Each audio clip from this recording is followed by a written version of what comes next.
Everybody's here. The November 25th, 2024 meeting of the Bay City City Commission will come to order. The city clerk will give the invocation, followed by the Pledge of Allegiance. Please rise.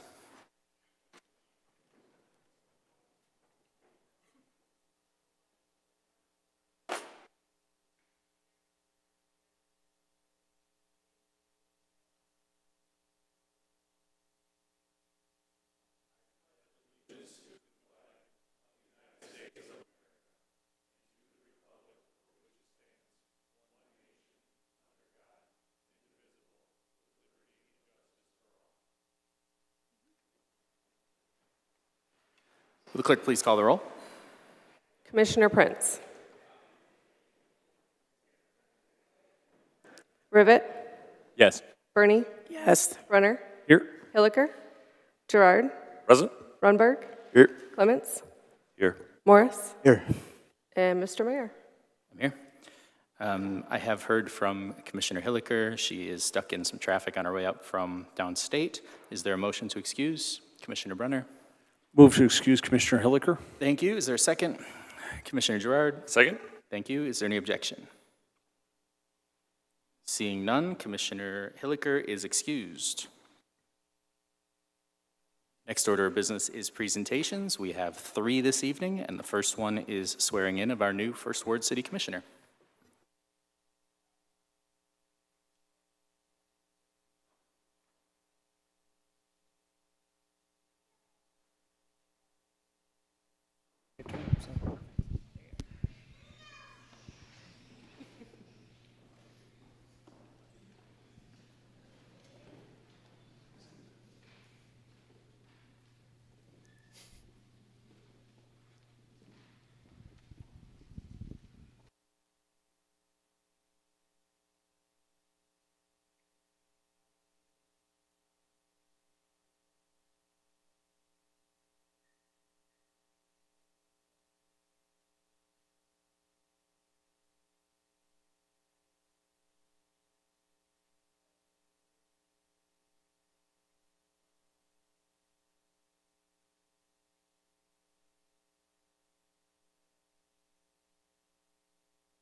All right. Commissioner Prince, let me know if I forgot to clean anything out of that drawer for you. I think it's good.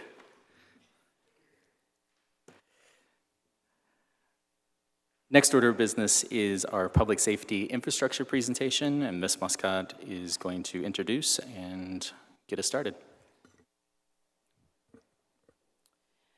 Director Rowell and Fire Chief Karate are going to take us through a presentation regarding public safety operations and infrastructure. This essential topic directly impacts the well-being of our community and the efficiency of our public safety operations, our infrastructure needs, and the resources required to maintain and enhance it. As we all know, the effectiveness of public safety services, whether it's law enforcement, fire protection, emergency medical services, or disaster response, relies heavily on the infrastructure supporting these operations. From response times to equipment reliability, from communication systems to station facilities, the condition of our infrastructure is a critical factor in ensuring the safety and security of our community. In today's presentation, we will examine the current state of our public safety infrastructure, highlight the challenges we face, identify areas that are unsafe, and touch on areas in urgent need of investment and improvement. With that being said, we also need to ensure that our public safety personnel have the tools, training, and facilities that they need to protect and serve this community effectively. It's all yours. Thank you for the introduction. This is a result of the resolution that you guys brought forward a few months back regarding the closure of Station 5. You asked for information on what it would take to fix it, basically, and the staffing required to do so. And this presentation will contain that information. However, you can't really look at Station 5 in a vacuum without looking at the entirety of the Public Safety Department and the operations and the infrastructure that we face citywide, not just in that area of the city. As I look back on my previous presentations and went over them preparing for this one, I think one of the stark things that stood out to me is the fact that we focused a lot on the infrastructure of Station 5 with the roof and the mold and the condition of the building. And although that is, one of the factors that was considered, it's also just a small portion of the reason why we made the move to close that station. The call volume and the staffing are the two top issues, and I think that'll be pretty evident by the time we're done with this presentation. I apologize for those of you that aren't here for this presentation. It's going to take a little while, so be patient. But we're going to discuss the priorities and needs of the department. Before we get started, I think it's a little important to go back and look how we got to where we are at right now with the Public Safety Department, why we transitioned, where our staffing was, and where we are today. This is a look back. This was part of the original presentation when we were discussing a switch to public safety to combine the police and fire departments. And it wasn't because everybody was screaming that we needed to do this. It was great for the city. It was because we were facing over a $2 million shortfall, as you can see in fiscal year 2013. And we had to do something. We couldn't continue to operate the way we were with the personnel we had, and this was the best option for us. If you look at, this is the police department staffing going back to 2001, 2002, and as you can see in 2001, 2002, we had 78 sworn police officers. Today, combined between police and fire, we have 80 personnel. Just to show, that's quite a difference. If you get down to when we initially transitioned, we had 52 law enforcement personnel. Same story with the fire department. Back in 2001, 2002, we had 58 full-time firefighters. When we made the transition, we were down to 43. Today, that number's at 21 that work a shift at a station. And then we have the fire chief and a training officer in addition to that. So 23 altogether that are full-time fire. This was back in, I want to say 2010 is when they actually closed Station 5 permanently the first time, I guess. But if you go back between about 2004 is our best estimate. Between that and 2010, they would close it from time to time just based on staffing. It was closed more than it was open. And if you look at the staffing back then, when they had, this is Fire Chief Mahalik, if you remember back then, when they have 57, 56 people, they're closing it most of the time. And today we have 21 full-time fire in addition to a few PSOs that are working at one time. You get down to 43, and you can see why they were actually discussing the closure of Station 2 at that time too, based on the staffing. This was also part of the presentation because at the time we currently maintained 3 fire stations and all apparatus. The idea was to reopen Smith Street and the Banks station, or Banks area, and assign PSOs to fire stations. When they say assign PSOs to fire stations, that didn't mean actually put a PSO in a fire station ready to respond. It meant assign them to that area to patrol. However, you put a PSO in a district, the idea is to have them stay in that area for routine police work and to be available if a fire were to go out. And when you look at that on paper, it sounds relatively reasonable. It sounds like it could work. It could make sense. However, when put into practice, when you only have, on a given day, 3 public safety officers working this city, and you have 1 on the west side, you can't put somebody just to stay in the slowest area of the city as far as first responder calls for service. They have to go where the calls are, where the emergencies are. So they've, in actuality, spend very little time in that area, even though the plan called for them to be that second person if that firefighter had to go to a call. And again, this is part of the original presentation, but it talks about having 4 to 6 cross-trained personnel per shift to supplement 6 to 8 fire-only trained personnel. And it talks about Fire Station 2 remaining open and being able to reopen Station 5. Assigning them to those areas is great, and they do respond when they're ready, but I like to equate public safety as kind of a better version of a paid-on-call department, in my opinion, because your paid-on-call personnel are the public safety officers. They're there, ready to respond, but they can only respond when available. Instead of responding from home, they're responding from their patrol car and getting there a lot quicker when they are available, but it's not a guaranteed resource. So to say that you can put a PSO in a district and expect them to be available and ready to go, it's just not reasonable. Between the fire chief, the deputy public safety director, and myself, we have 75 years of experience in public safety. We didn't come into these positions and just say, let's see what we can do to cut services to a certain area of the city or to decline services to any area of the city. We came at this looking at what we have and the resources we have and what can we do to best serve the city of Bay City as far as public safety. This is the priorities that we came up with. Right now, our infrastructure has been neglected, to say the least, on both the law enforcement and the fire side of it because we've been trying to preserve personnel for a lot of years. And that's resulted in some of it falling apart to, I guess, I don't know, I want to say beyond repair. It's always repairable, but it always comes at a cost. Money is the object here. You only have so much money to fund personnel and buildings. You got to decide where to put it. That's what this plan is to put forward what the best plan is for this city. I went to a training recently where they talked about persuasiveness and how do you persuade people to go with something. And they made a point to say that emotion was more persuasive than logic.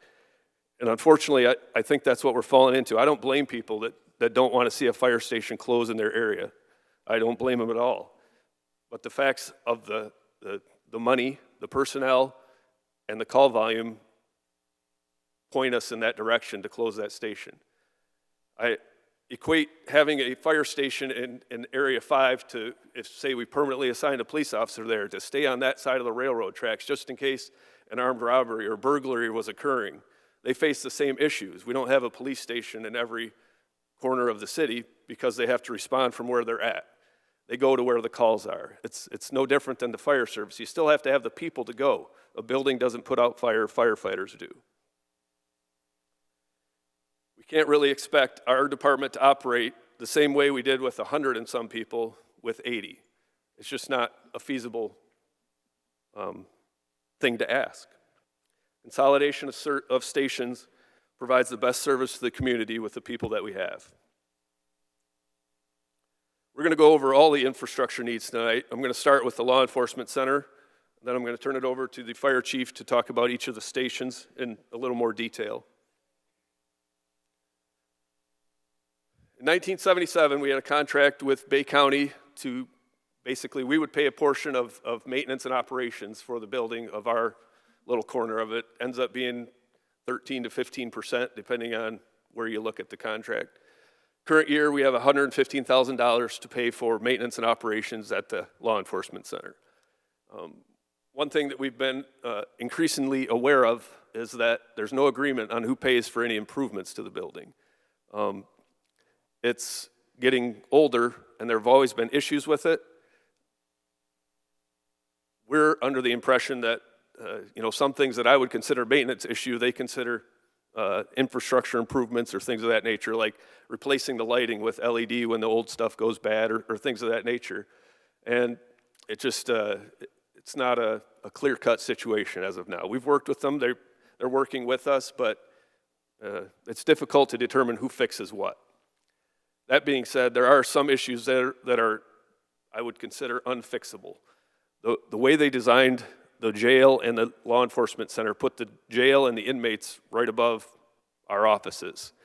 And to be honest, my office is really one of the only nice offices in the building, which I don't like. Particularly, I don't like walking into the detective bureau and seeing water pouring into their office and sewage when my office is great. But this is back in 1998, about a little less than a week before I was hired.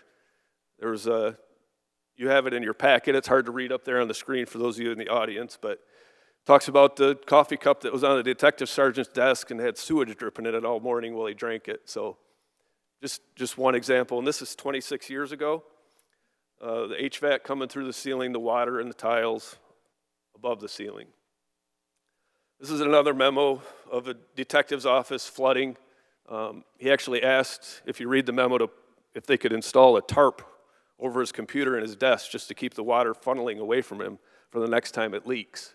Because you can't really fix the plumbing above you when the jail stuff sheets down their toilet to break it intentionally, or you name it, they've done it to cause issues. And this is above our head.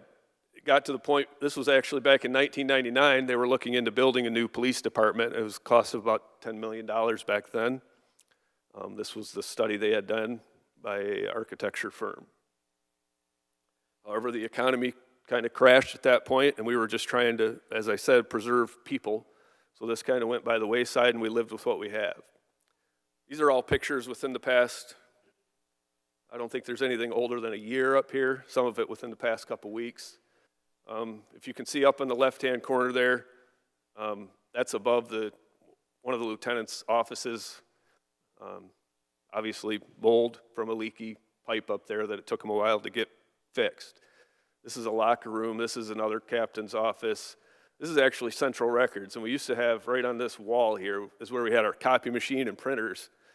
But for whatever reason, whenever it rains and it blows out of a certain direction, it leaks in there. So we had to move that all to the other side of the room. They can't seem to find the source of that. This is the detective bureau. This is at least a few times every 3-4 months. They have buckets down and move stuff to try and fix the plumbing issues above it. This is again where the HVAC is coming through the ceiling. This is one of our property rooms. You can see the water on the floor, and it's coming through the ceiling up there, which is a little harder to repair when it's a solid ceiling and not just a drop ceiling that they can get at and fix. So in your packets, you have a needs assessment for every building that we have, just that goes into a little bit further detail on some of it. I'm just kind of showing you the highlights because I know nobody wants to be here all night. So right now I'm going to turn it over to the fire chief to talk about the infrastructure at all of the fire stations.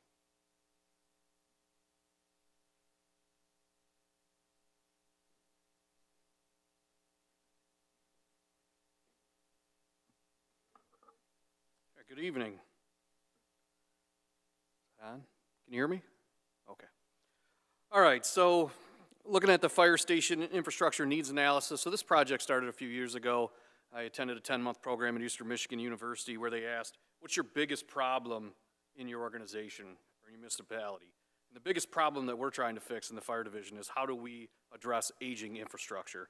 So a couple years ago, we started developing a needs analysis. I presented on a lot of these items about 18 months ago to a majority of the sitting commission. We hosted infrastructure tours in September. It was good to see a few familiar faces in here. We also had a really good representation of our state and federal elected officials. We had officials from Senator McDonald-Rivet, Senator Peters' office, so we had a pretty good turnout from those elected officials that serve us to come out and take a look at the conditions that we're currently dealing with. So when we started at Fire Station 1, which is over on Center Avenue. That's our newest fire station, which was built in 1973. We broke down the needs into two sections, as you can see. We have high priority needs that are outlined in red, and then we have medium priority needs. It's important to know that when we look at the needs, that's what they are, as needs. There are no wants included in any of these assessments. So there wasn't a point where we looked at what do the firefighters want. It didn't factor into this. We looked strictly at infrastructure, structural related needs. And as you can see on the left side there, The roof being one of our top priorities. The good thing about the roof is the RFP has been awarded for that roof. We're waiting for Brown & Sons to get the membrane in. Hopefully that roof is replaced prior to the first of this year, of 25. As every time it rains, like it is right now, that roof leaks in the firefighters' sleeping quarters. They have several 5-gallon pails next to their beds with water leaking in anytime it rains. So it's been a rough couple weeks for the firefighters dealing with the constant rain we've had. The boiler, original to the building back in 1973, we're currently running on borrowed time with that boiler. It's about a 6-figure replacement for that, right around $90,000 to $100,000. The windows, if you remember from the last presentation, about this time of year, the firefighters will put cardboard in those west-facing windows in their bunk room, towels, because the wind just pours through, so it can get pretty cold up there. The windows in the majority of that building are original, so are a little over 50 years old. As we've moved some apparatus around, that requires us to add to our exhaust removal system. That is an NFPA requirement by law to have exhaust particulate filters included in our stations, so we need to do some additions to that. Throughout this needs assessment, we did an asbestos study in all 4 fire stations. So Station 1 was by far our worst, primarily because it's the biggest building. So all 3 floors contain asbestos floor tile, definitely at a higher level than the other 3 stations. Fire station security, so that's the only fire station that's staffed with an administrative assistant. It's not uncommon for her to be alone in that building while we're out on incidents or calls.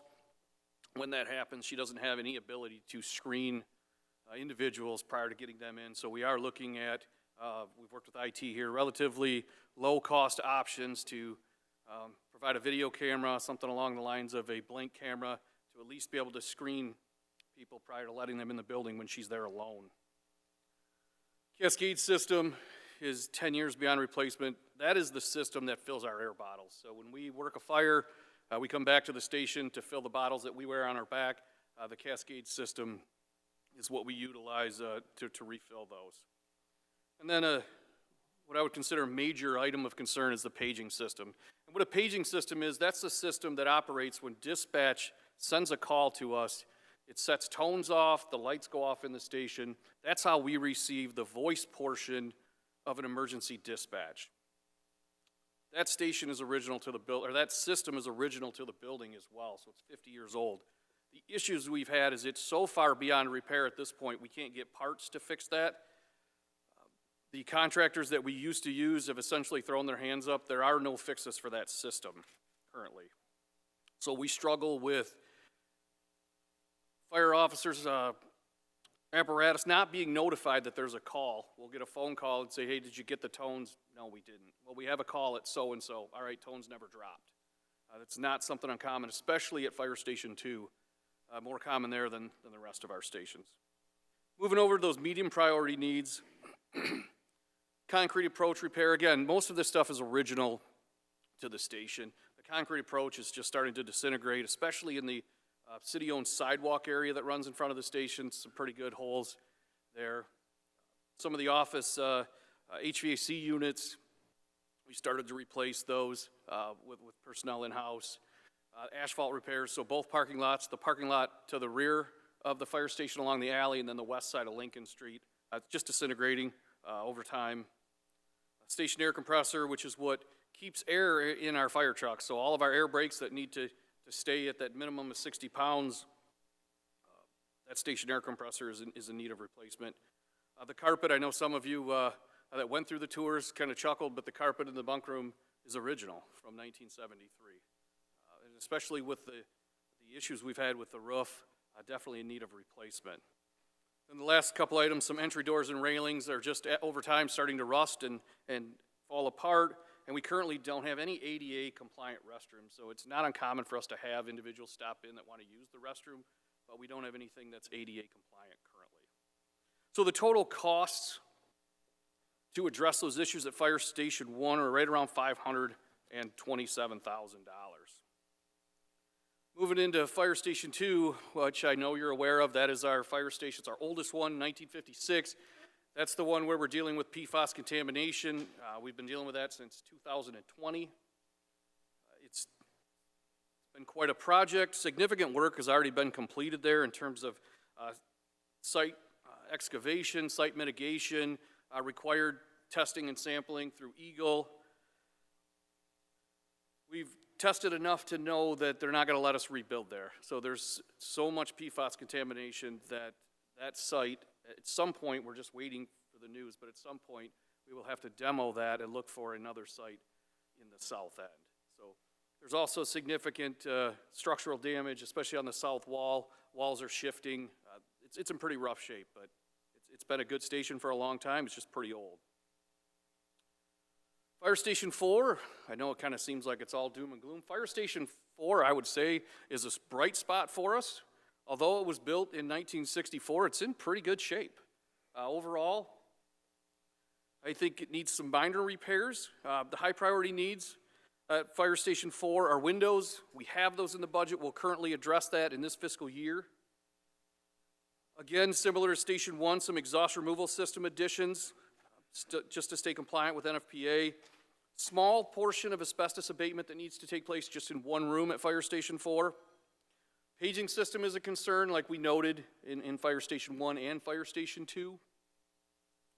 And then bathroom flooring, there was cast iron plumbing in the bathroom floor. That cast iron is starting to rot. It's a concrete floor, and we have the floor is starting to sink a little bit, so we are going to have to get someone in to address those issues. Medium priority needs, similar to Fire Station 1, that concrete is original, carpet in the bunk rooms are original, and then the tool shed that we house our lawn maintenance equipment in is in pretty rough shape. The projected costs at Fire Station 4 are around $108,000. So Fire Station 5, as we know, Fire Station 5 was the station that had the mold and mildew. Some of this was caused from the roof. After the resolution was made, I started going back through the records from chiefs that were here before me. I can find complaints of mold and mildew to MIOSHA back 10 years ago. So we know that this has been kind of an ongoing issue. The problem with that is the physical design of that building causes the mold and mildew. We know some comes from the roof, but we also know that the firefighters built an addition on this 30 years ago. When they built that addition, we have no idea how that work was conducted. We do know that water is coming up from the floor. So how we mitigate that, we're unsure of. To put a roof on it and say that's going to take care of the mold and mildew, I don't believe that's the case. I wouldn't stand here and say that. The paging system at Station 5, same as the other three, antiquated, unable to fix. Plumbing was a major issue at Station 5. Most of those fixtures were original, so trying to get parts for toilets and sink was almost impossible. The medium priority, concrete, carpet, tool shed again, that houses some of the lawn stuff. So when we look at Fire Station 5 and following along with what Director Rowell said, we have so much money to work with in the budget. In terms of building maintenance, we're allotted so much per year. There are so many issues. Trying to figure out where to allot that money is I feel like we're robbing Peter to pay Paul every year. When we look at a call, we're going to get into the call volume, but we look at 12% of the total calls in this city are in that district, 10% of the EMS and 2% of the fire. Versus that station on the south end, Station 2 with the PFAS contamination, which is running a third of our calls in the city. So in your package, you'll see this is some correspondence that we had with our workers' comp carrier, reference the concerns that they had for mold and mildew at Station 5, basically stating that we're liable for that and that we would need to be able to address these issues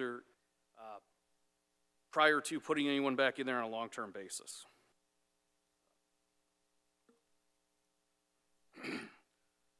So as we did this assessment, we looked at our apparatus too.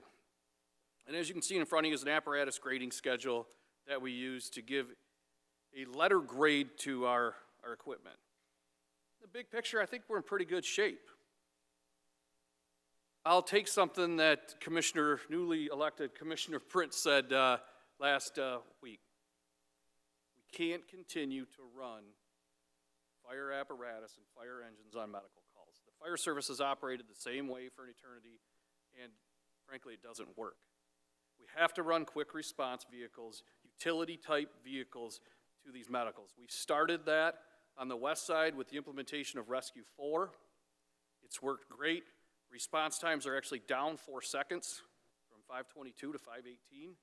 Rescue 1, we have another pickup that I hope will be in service by the end of this week, running out of Station 1, provided we're staffed at a level where it can be in service. So it will not be in service every day because of staffing, but when we are staffed at a level, we will run that. It is definitely shown to significantly reduce costs. We can buy 10 utility vehicles for the price of 1 engine. So as we look at our engines overall, as you can see, the engine that the Rosenbauer 2008, that's an F, that was engine 5. So if Station 5 remains closed, that will fall off the books. The replacement cost for that today is $874,000. Underneath that is the E1 ladder that was just ordered. That truck will be an F within a year. It'll be 2 years before that truck comes in. It's the most versatile piece of equipment we have. The forward thinking by Mr. Zimmerman from Fleet, being able to get this order prior to, we're looking at 15% inflation per year on fire trucks. So what was 1.4 today is 1.62 next year. Insanity what's going on with inflation in fire trucks. But know that we are trying to be fiscally responsible running these quick response vehicles on these medicals. There's no doubt that when we start looking at a 5-year trend, this is going to save some money. So looking at the 2024 projected call volume, it just basically breaks it down per district. You can see Station 1 is by far the busiest district, followed by Station 2, then Station 4. And those numbers for Station 5 were the calls that were dispatched in Station 5's area to today. So when you look, if we compare, or when we add Station 4 and Station 5 together, they still don't make up Station 2. So 2/3 of our emergency calls in this city take place on the east side of the river. So with our significantly highest call volume being out of Fire Station 1. Like I said earlier, 12% of the total calls are Station 5. So when we look at which station, we don't want to close any. But unfortunately, this is a business. We have to run it like a business. Station 5, based on the data, that decision, the data made that decision for us, unfortunately. This time, I'm going to turn it back over to Director Rowell.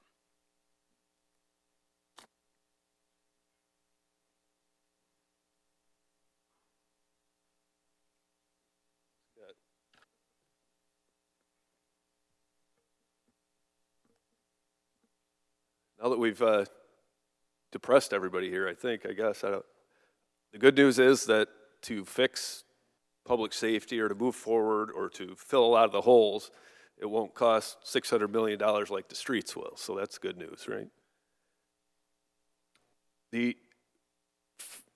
I guess the thing that would fix a lot of our issues would be to have one public safety building on the east side of the river where we would combine police and fire at a centralized location. It would address all the infrastructure needs for law enforcement and the East Side Fire Divisions. You can read what I have up there, but this is, moving forward, we need to figure out how to consolidate our resources and be able to get the most out of our engines and our people. By combining into one station on the east side, you enable at least one, hopefully 2 rescue vehicles to operate for the east side of the river to get to these calls quickly and less expensively. And you also have a lot less apparatus that you need to support in your budget. And if, as you saw, the way they're going up, it's not getting any cheaper. This is, it's an educated estimate, but when you look at the cost for these things, I put $30 million on here as a maximum. That would be to build a building and to add staffing. Again, this is just throwing a number out there for what I think would really put us in a good spot. I'm not tied to any particular number or any particular solution here, but I'm giving you some options. A 20-year bond at 4.5% would be about $2.3 million a year. This is about $150 for a home with a taxable value of $50,000. We initially looked at a possible location, if we did do a public safety building, at the old DPW there on Water Street. It's not an ideal location because it's a little further south than we would like to be able to get to the entire east side of the river. However, the fact that it was on the river was appealing due to the Coast Guard station not being staffed, and us having to respond to those a lot more than we would like to. And as you see, the cost for this was an estimated about $23.2 million. However, there's a few $1 million into this that talks about mitigation of all the contamination that's there at that site currently, and it would require a lot of extensive mitigation to have a fire station there because firefighters are there 24 hours a day, which requires more restrictions, I guess. So we have kind of determined this isn't a logical location, but it does give us an idea of how much a building would cost. So a guesstimate would be about $20 million for a combined police and fire public safety building on the east side. Another option would be just to live with the law enforcement center the way we are. And we survived in there for 20 plus years. It just leaks on us. And it's going to need some improvements eventually. We just have to work it out with the county if that's the direction we go. But we will need something other than Station 1 on the east side. Station 1, you can't respond to the south end in a reasonable amount of time. And we can't replace Station 2 where it sits now based on the contamination. This would address the apparatus replacement, I think, if we were to build a new fire station number 2. But the thing would be we would have to add 3 firefighters to staff that so that we can actually utilize a rescue vehicle and not leave that station empty should a fire occur. This gives you kind of a guesstimate over the long-term costs of what that would be for adding those firefighters to the budget. Approximately $7 million for just a fire station, additional personnel, as I said before. Over 20 years, it's about $10.5 million. To fully fund this with millage would be about 2 mills. Just to go back to talk about the personnel priorities. Part of the ask was to see what it would cost to add enough people to be able to staff Station 5 with 2 firefighters. And I just want to show you the comparison of what we really need, where we need people if we were to add them. Station 5, unfortunately, would be a little bit down the list based on the call volume we have. If you look at the calls for service for law enforcement, they're not going down. This is almost 25,000 calls last year alone. When you figure there's 3 or 4 officers working patrol at a time, that's not a lot of free time and not a lot of availability to respond to calls for fire services as well. This is a chart I brought up before, and it kind of shows, again, just to remind you that the calls in which Station 5 was the nearest is less than 1 call in a 24-hour period. West Side response time since closing Station 5, this includes the time from somebody calling 911 to the time the firefighter shows up at their door. And the entire west side, and it actually is a faster response time than we had for Station 5's area with just Station 5 responding to that with a fire truck. As you can see, it's about 4 seconds faster. Personnel priorities. As I showed the call volume, if we were to build a new public safety facility on the east side, the personnel priorities would first, my priority would be to add some public safety officers. You saw the call volume for that, and public safety officers also increase the fire response as well because you have more people that can do both.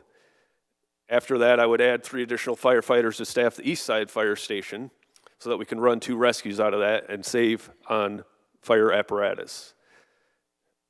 Only after that would I start considering adding more firefighters to staff Station 5 with 2 people. Total cost for this, all that staffing, is about $1.6 million in the first year. If we were to only replace Station 2, it's the same total amount in people that we would add before we got to Station 5.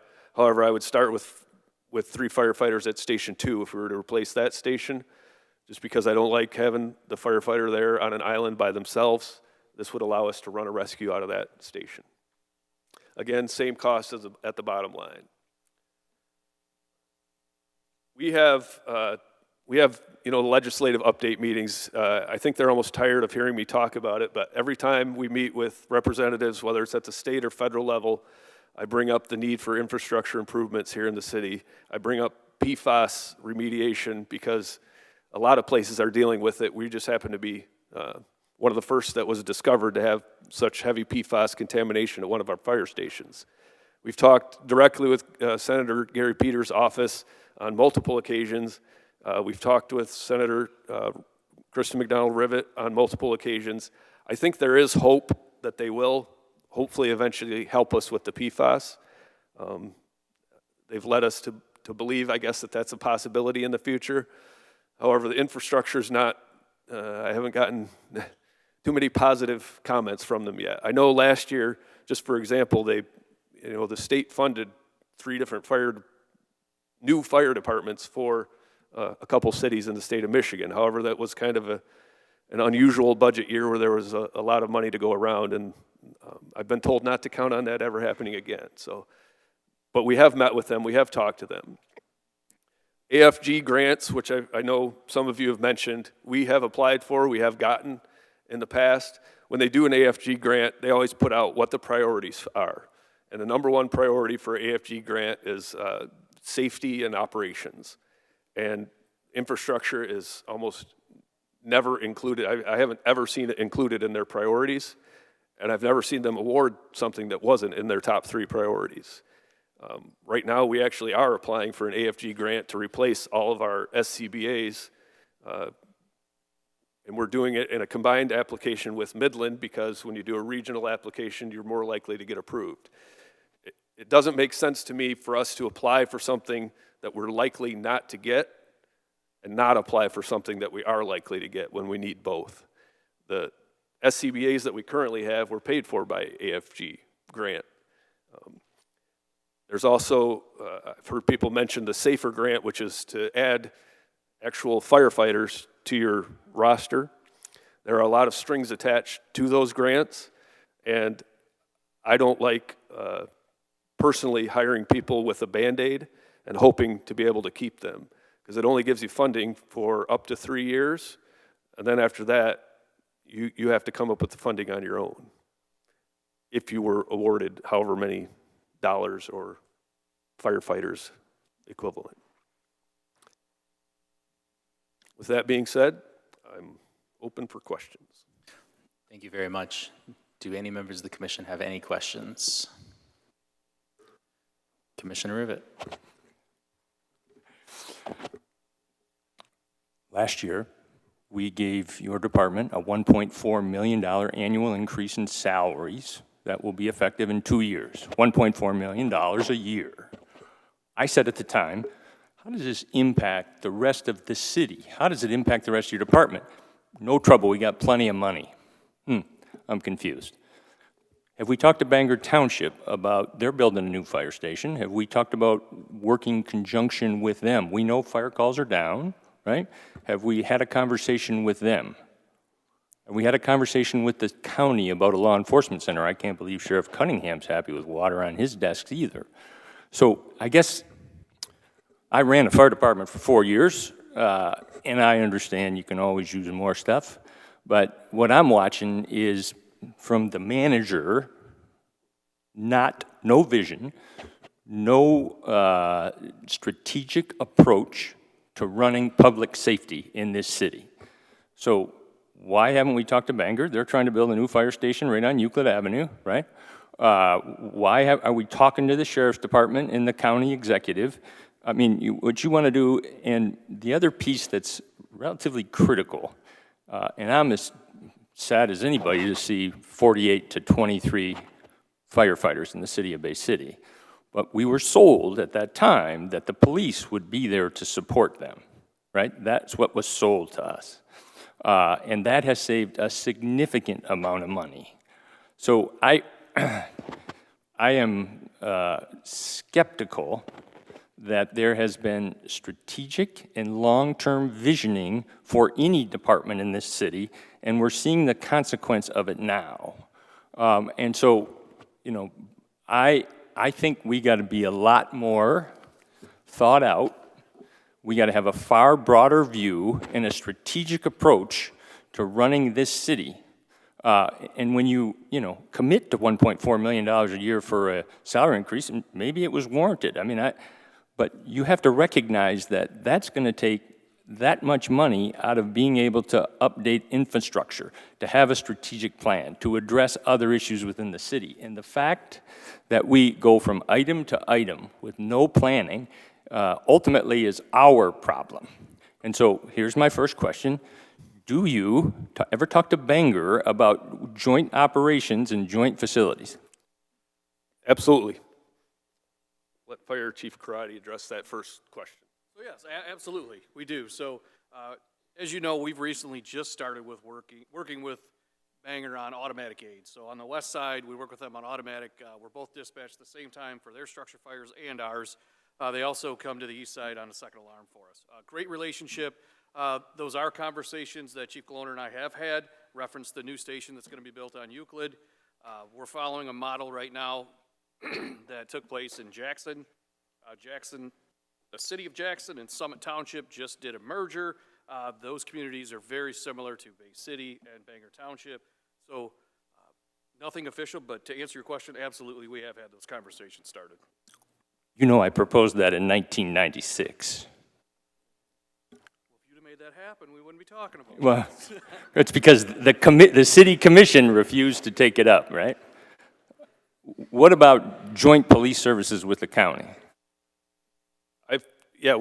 Ever since, this is probably 4 or 5 years ago, conversations have began trying to come up with an agreement basically between involving the attorneys. The old agreement we have has certain budget line items that we pay 13-point-something% out of. And it doesn't matter where that's at. It just hasn't gone anywhere to this point. And to answer your question, Sheriff Cunningham's office is very nice too. He doesn't get water leaking in it. I'm sure his side of the building has issues. And that should be addressed. My point is, long-term strategic planning about all decisions, including commitments on contracts, because I'm not sure how the firefighters are going to get a raise, because it looks like we're broke, right? Long-term strategy about facilities, apparatus, long-term working together with other communities. Hampton's struggling, we know that. I mean, their tax base is falling apart. We have Monitor Township that just built a new fire station. There are significant opportunities. Remember, the city of Bay City's population was over 50,000 when you were looking at that 100 number. And now we're down to about 30,000. It was never 50,000 since I've been here. Okay, 42,000, or it was 55,000 in the mid-1970s. So we understand that our population is shifting, our tax base is shifting, and we have to shift to it, and we have to be progressive, strategic, and positive. And in the 2 years I've sat here, that's the one thing I have not seen from any department. Not sure there's a question in there. Do you have a question or no? No. Okay. Thank you. Anyone else? Commissioner Girard? Thank you. Thank you for the presentation. I guess I would agree that I'd like to see us move forward with having conversation with Bangor Township, also sit down with the county. And it sounds like you had those, and so I don't know what the rest of the body feels, but I do think it's vital before we look at plans to go out for a millage for a large facility that we need to have those conversations, sit down, see what it takes to put something together. I know we have a strong working relationship with Bangor Township, that automatic aid agreement. I have had some phone calls into them just to kind of talk about that, get some perspective. So, where can that go? Is there a potential for interagency fire protection district or some kind of regional fire authority? So something like that, I think maybe the body would be willing to support. So So hopefully we have those conversations, obviously with the county also, because they're vitally important to this. So I would support those initiatives to look at those first before we look out for a millage. Thank you. Thank you. Are there any others? Commissioner Morris? So I see this presentation was meant to be specifically for a needs assessment. The final was required to keep Station 5 open. I do appreciate that you brought up all of the needs that are required. I understand, but this was meant to be just for Station 5. And it seems like I got everything but what it needs to take to keep Station 5 open outside of the cost for the building, which is fine. And it looks like to keep it staffed for Station 5, potentially, is you're basically saying, well, to staff Station 5, we need to build another building to have anyone else at Station 5, which this was mainly for Station 5 in the first place, but I'm not seeing much of action or any ideas to keep it open. I'm seeing ideas for everything else. And you guys basically stating that Station 5 can't be reopened or you don't want it reopened, which that's not what this was for. This was to find ideas to figure out how we can keep it open. So I just don't understand what, it seems like we negated everything that we were supposed to cover in this presentation for Station 5. Unless, if all it takes is the $386,000 projected to keep it open, is that what's required to keep it open? That's to mitigate what's currently happening there. As the fire chief alluded to, that doesn't fix the water coming up through the floor. That's, we can't fix how it was built. From what I understand, it was actually a porch area with just a slab of cement that they finished off and basically built a structure on top of. There's no drainage, there's no anything underneath it. This is, I'm giving you the priorities of where personnel need to be to run this public safety department efficiently. I appreciate that, but this was meant to be to figure out ideas and come up with some strategies to keep Station 5 open. That's all.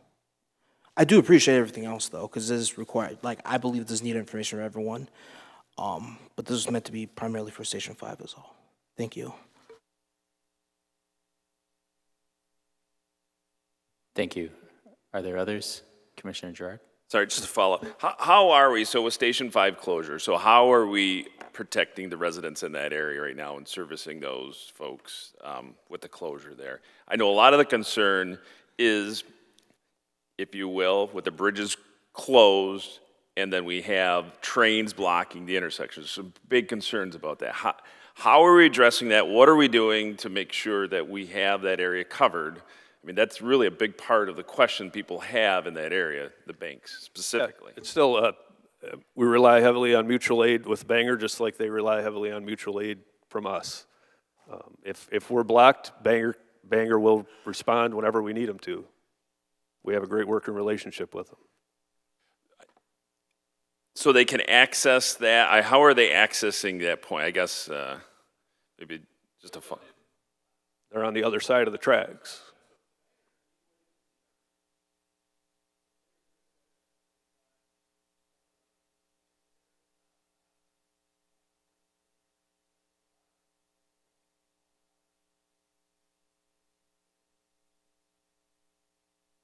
Okay, thank you. Thank you. Are there any others?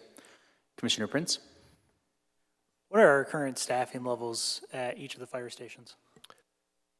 Well, we have 21, there's 7 on each shift, so at the most, there's 7 working at a time. The minimum is 5.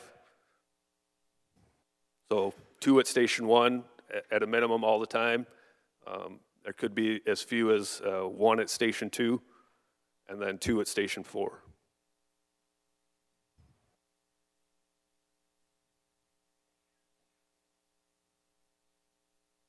Are you all set, Commissioner Prince? Okay. Commissioner Rivet?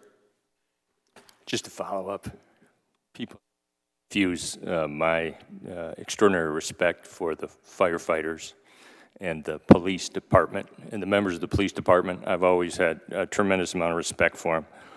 I think they do a good job on behalf of the city. What is incomprehensible to me is the lack of strategic management at the manager level, understanding how all the pieces on the chessboards have to work in order to preserve the ability to support our police and fire in the long term. This is the real trouble, right?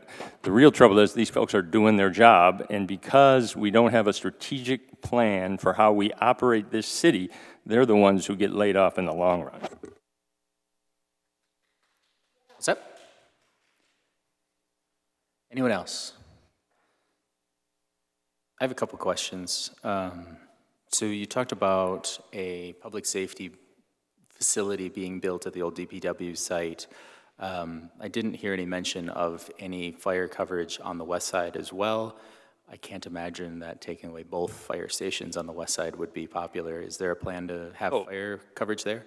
Station 4 would remain open. That's Got it. Station 4 remains open plus a new station. Yes. So 2 stations total instead of correct. 3/4 depending.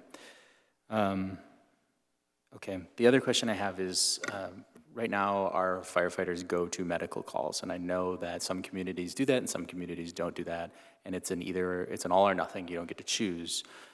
One thing that I've heard from other communities is, and from paramedics and other communities, is the way that the law works is if a firefighter goes to a medical call, the firefighter is in charge of that site. And if a paramedic then shows up from an ambulance service, the paramedic then is taking orders from the firefighter, who may be less qualified because their primary function is a firefighter, not a paramedic who's specifically doing this. Now, I know that a majority of our calls are medical calls, so I don't want to say that our firefighters are not qualified or anything like that, but I'm just trying to get a grasp on that aspect of medicals and fire calls for medical reasons.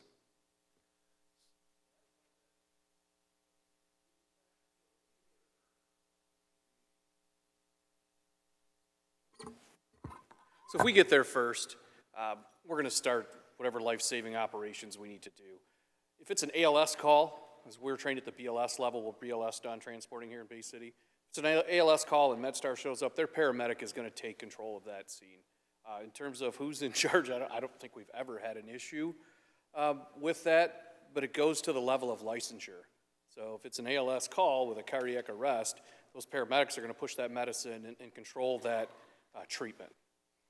But in terms of, yes, it is an all or nothing. And frequently we're there first. So our residents get a good level of service in under 5 minutes most of the time from all of our individuals, from the great firefighters that we have here. Okay. Yeah, it was a paramedic from the Detroit area, so there may be obviously different because it's a much larger community and whatnot. But that's good to know that there's not any kind of abrasiveness there. So that's awesome. I like the idea of having some sort of millage to pay for this. We look at Bangor, we look at Monitor. I believe both of them passed millages to do those fire stations or those new fire centers. So I like that idea because that's where things are going. I know there's some difference of opinion on the finances of the raise from last year, but I understand. I get it. I hope that we can move forward and find something, because I don't think that small amount of money that was in the increase per year is going to be enough to offset what this cost is going to be. Anyone else before we move on? Nobody? Okay. Thank you very much.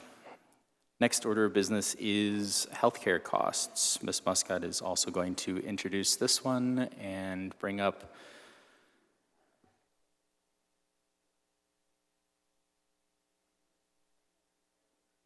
Tonight, we have a presentation to discuss the opting out of PA 152. I am speaking for every single employee of our organization, as they are concerned about money, and they are now being faced with the rising cost of health care. You will see in the presentation that our health care premiums have surged upward for the upcoming year, and unfortunately, our employees in the city are feeling the burden. Even with employee raises that are coming in January, They will still take a pay cut with the pending healthcare prices. Our ability to retain and attract top talent is directly impacted by the high cost of healthcare.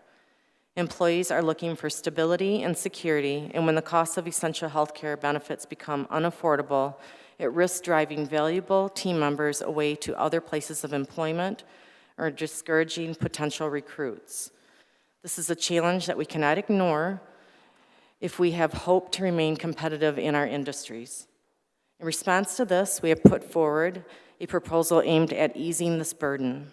We are committed to ensuring that our employees have access to the care they need, stay healthy, and continue to perform at their best.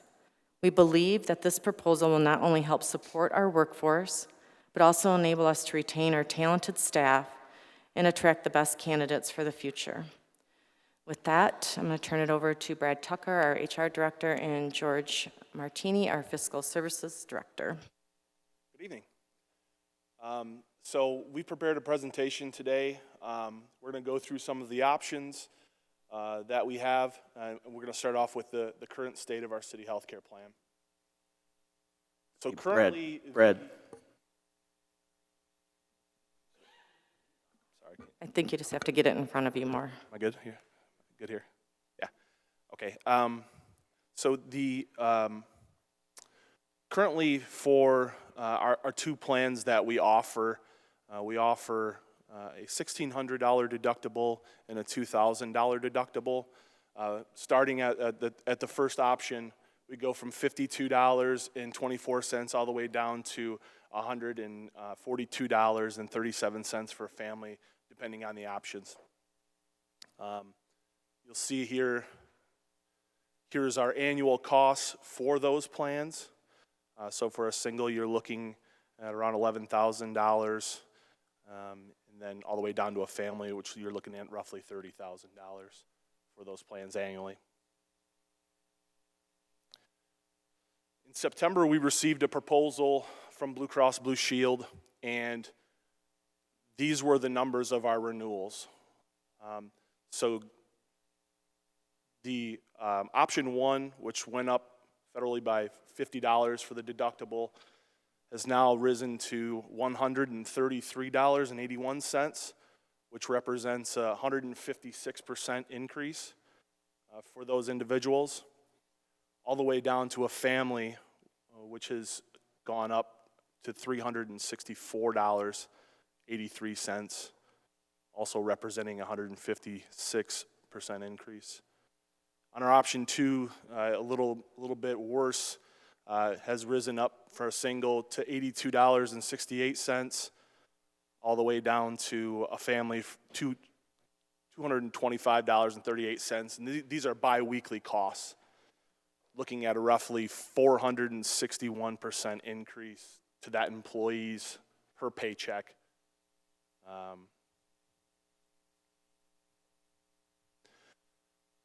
So what we did is we analyzed kind of the data and where we're at from an illustrative perspective. These are coming off of our COVID rates. Okay, so you'll see in 2022, we dipped by, and this is just for option one, 4.68%. And kind of what happened when COVID started is people stopped going to the doctor, stopped getting elective surgeries, stopped getting all of their services that they would normally get. And when you get rates, for example, in 2022, they are reflective of your previous claims. Okay, so those would have been the claims that you're kind of tailoring those towards. As people started to, the country started to open back up, 2022, you'll see a 6.2% increase, 24 another 1% increase, and now to 25, roughly around a 23% increase. That's just for option one. The same sort of statistics happen for option two. You're looking at a 22% increase for both, for all three plans under option two. So what do we operate under? We operate under Public Act 152. This was put in place in 2011 by Governor Snyder. And essentially what it does is it limits the amount a public employer can contribute to a public employee or elected official's health insurance plan. There are 3 scenarios underneath that plan. One is the hard cap, which is what we currently operate under. There's an option to move to 80-20, which as it reads, 80% would be covered by the employer, 20% would be covered by the employee. The third option is an opt-out. So the city staff can present a resolution to opt out of PA 152 and come to you with a plan on how we think that should look. Here's the historic numbers for the hard cap. So the treasurer each year, since its inception, so the Public Act went into effect in 2011.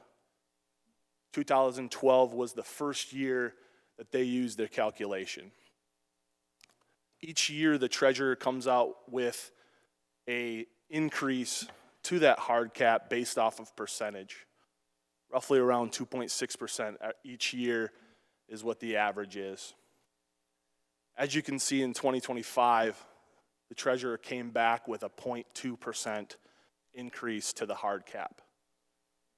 So given the rise in healthcare costs with the 0.2% addition to the hard cap, the entire increase of our renewal will be shouldered by the employees as it stands right now.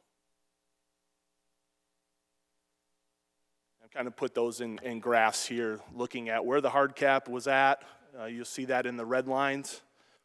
And in the blue lines represents the previous graph you guys had that shows the increase in cost to the healthcare plans. This is option 1, and this is option 2.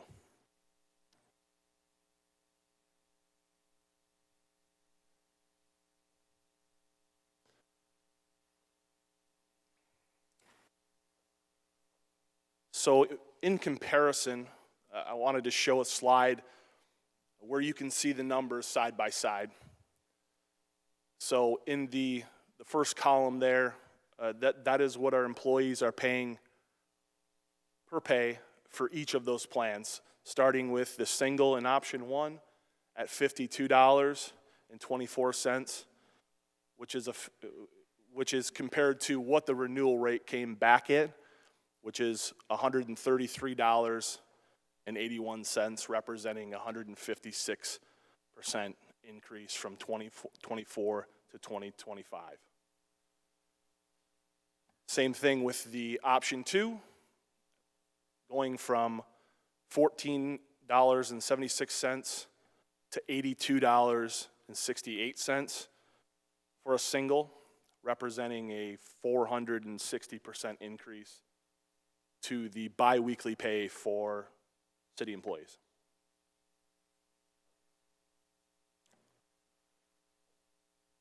Working in conjunction with Tony Reyes, we put together statistics on what that would represent for the employees of the city of Bay City. This chart shows you how many individuals would effectively get 0 to negative consequences towards their pay working for the city of Bay City should this go through. 79.5%, or 174 employees, would effectively take a pay decrease to stay here underneath those healthcare rates. So in basically every person that's in that red is represented. Down below it is the percentage decrease that they would take. And this would be after raises after January 1. So we took that into account as well, because there's some unions that do give are scheduled to have collective bargaining agreement raises in January. These numbers were taken after that.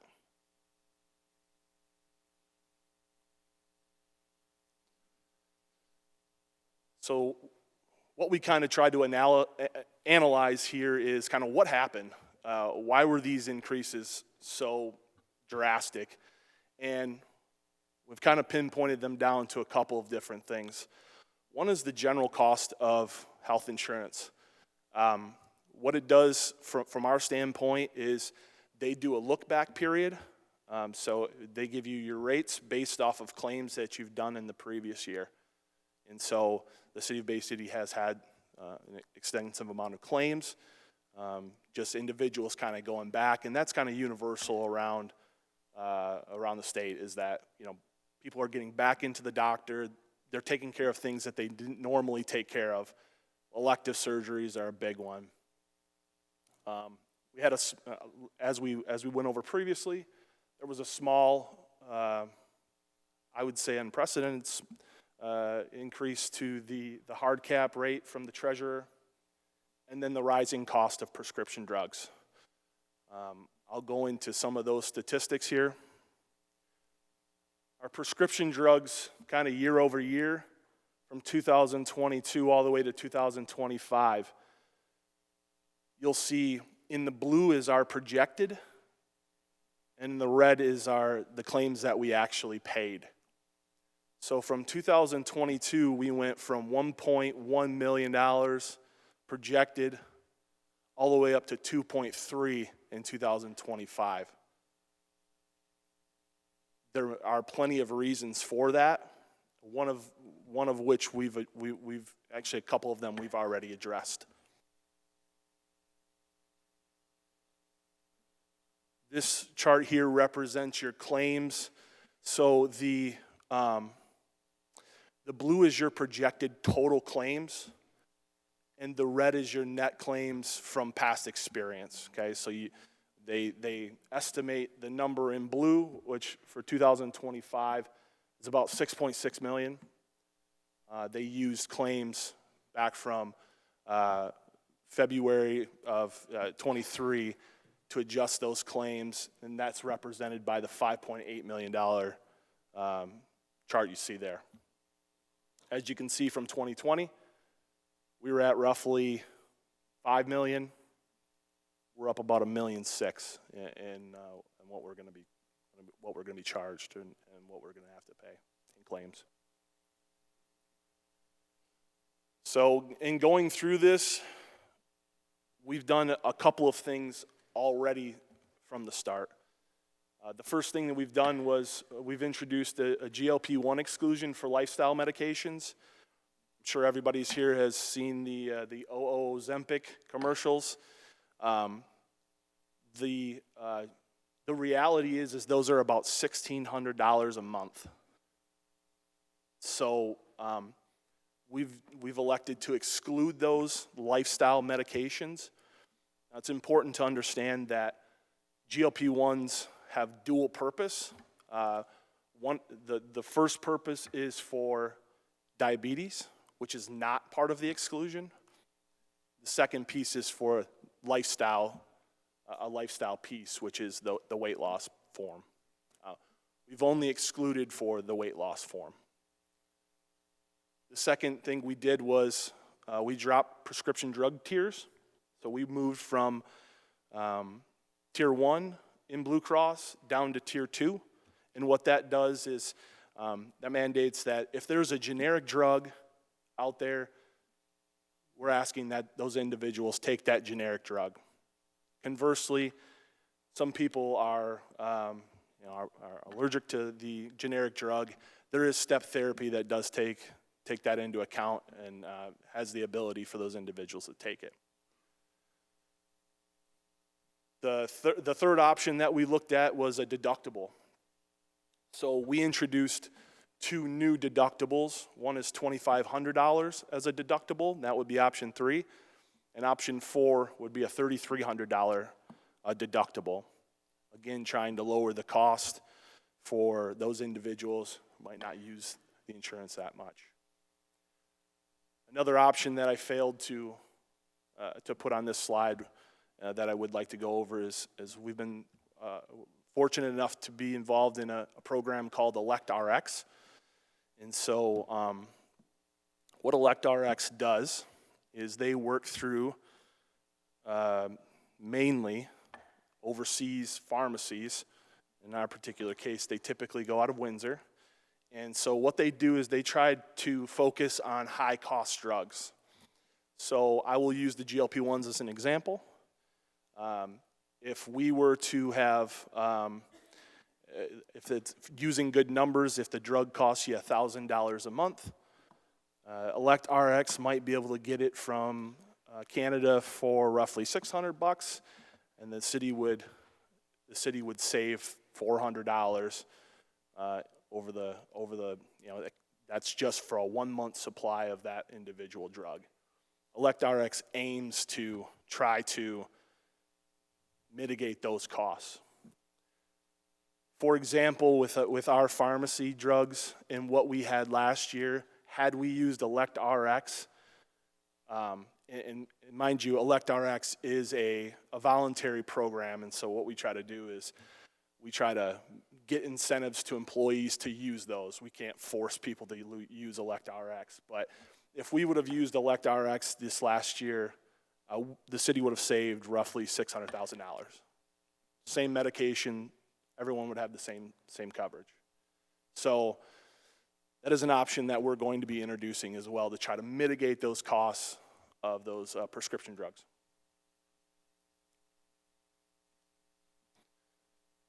The other options that we looked at, so the first one is we tried to shop the plan. We got a quote from ASR, which is HAP, and we looked into that, seeing how those coverages affect. We also looked into the 80-20 option, which I'll go over. It's later in the slide. We looked at how we could calculate internal illustrative rates and projections. Sometimes when you get a year that's kind of off, your illustrative rates come back really high, and you can kind of bet on yourself to lower that illustrative rate. We did look at other lower coverages of Blue Cross Blue Shield plans. The things that we had to take into account in that aspect is that what was going to be the disruption to that. And by disruption is how many members will be affected by us making a change to the plan. It is worth noting that the Affordable Care Act doesn't allow you to peel certain coverages away, so they're federally mandated, and so you kind of have to play with certain things to try to see what options are out there. We even looked at trying to go down to the third tier of the prescription drug formulary, which would have had a lot of disruption. There would have been a lot of affected employees that wouldn't receive the coverage that they need.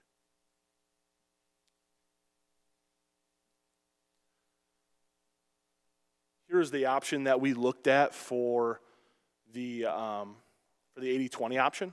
So if you remember us talking about those three options, here was the 80-20 option that we looked at. As you can see, still a substantial increase, going from 52.24 to 86.13, representing a 64.8% increase. And that option two, while it did come down some, represents roughly around a 414% increase to those biweekly premiums.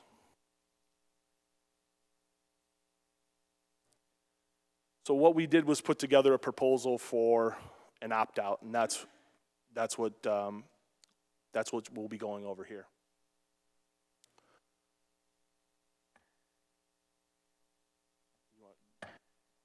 Good? Okay. So the total cost for option one, and this is just an example. So what we ended up doing was we took the increase from a totality standpoint, and we split it in half and said, employees are going to shoulder half, the city shoulders half. So the total cost for the family coverage in option one, and this is just an example of how we calculated it. Total cost for family coverage in option 1 is about $29,900. The PA 152 hard cap amount for family coverage is $21,000. The amount over the hard cap is about $8,800, and then we divided that by 2. So you'll see the proposed employer cost here of $25,486, and the proposed employee cost of $4,400, totaling the $29,923. That's just an example of how we calculated the split.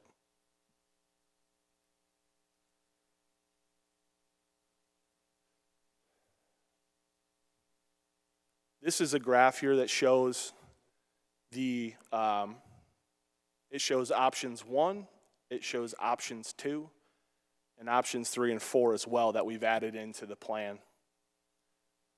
So in the far left column, you'll see the annual employer cost, the annual employee cost, the total annual cost, and then what we've proposed as a biweekly contribution for each employee. So we wanted to offer option 3 and option 4 at $2,500 for option 3 as a deductible, and option 4 at $3,300 as another incentive for individuals. And both of these plans, if individuals elect to take them, both save the city money and it also saves the employee money on their biweekly contributions. Now, if they go to the doctor, obviously it's going to be a little bit steeper of a price to reach that deductible. But we wanted to give those options out there for those individuals who, definitely needed to have some relief there. We saw 400% increases, so we tried to make some headway in that. Others who have opted out. So there's in our research, there is a plethora of different options that communities have used to opt out of PA 152. They've went with strict percentages. They have went with union contracts, which I don't think is the appropriate option, reading the act. And so there's a plethora of different places. Just off the top, Saginaw County has done it. Holland has done it. Howell has done it. Richmond's done it. So, but the resolutions are all over the board as to what they do once they opt out of PA 152. There's a multitude of different options. And what we chose was to split the costs with the employee.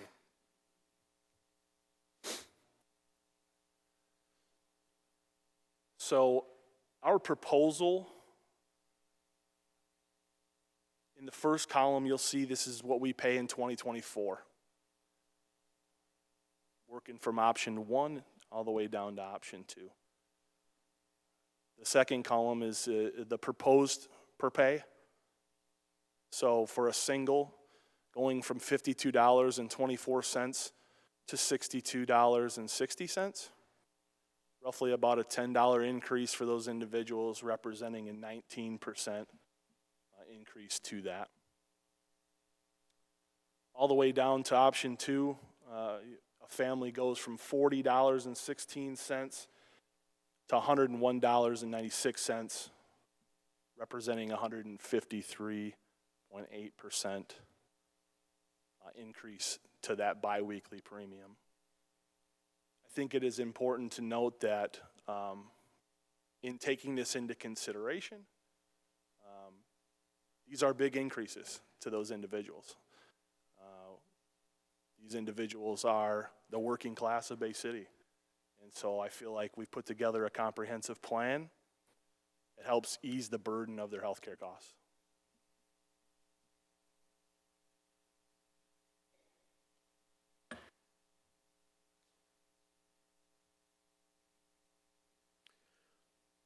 We did look at what the budgetary impact of this proposal is going to be, And of course, this is only going to be for the remaining half of the 2024-2025 fiscal year.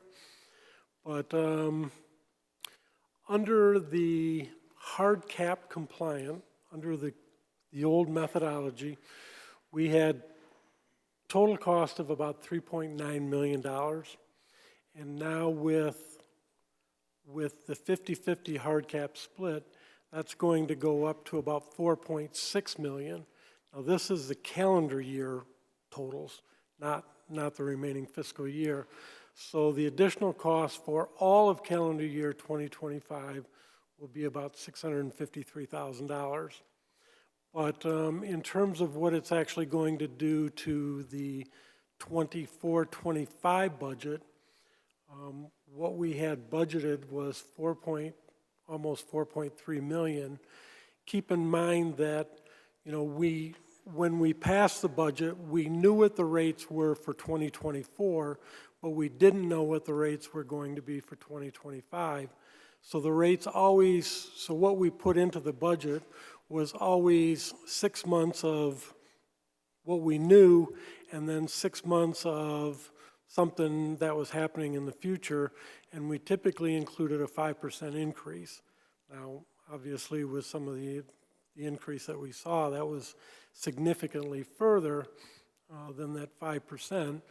But so the total medical insurance budget that is in the budget right now for all of the year is $4,060,000, and with this new increase, we will see about $4.3 million that we will spend.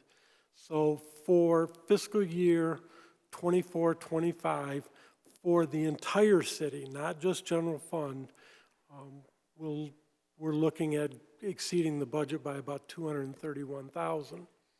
Now, that is a worst case scenario. Typically with staffing vacancies, personnel shifts, you know, typically we do not spend the entire budget anyways. And in fact, for the previous fiscal year, the 23-24 fiscal year, medical insurance citywide was underspent by about $640,000. So the likelihood that that in total we probably won't have to do many budget adjustments, but would probably want to wait until we know how we're really doing before we actually made any adjustments. But this will cost the city, if under worst case scenarios, about $650,000 per calendar year.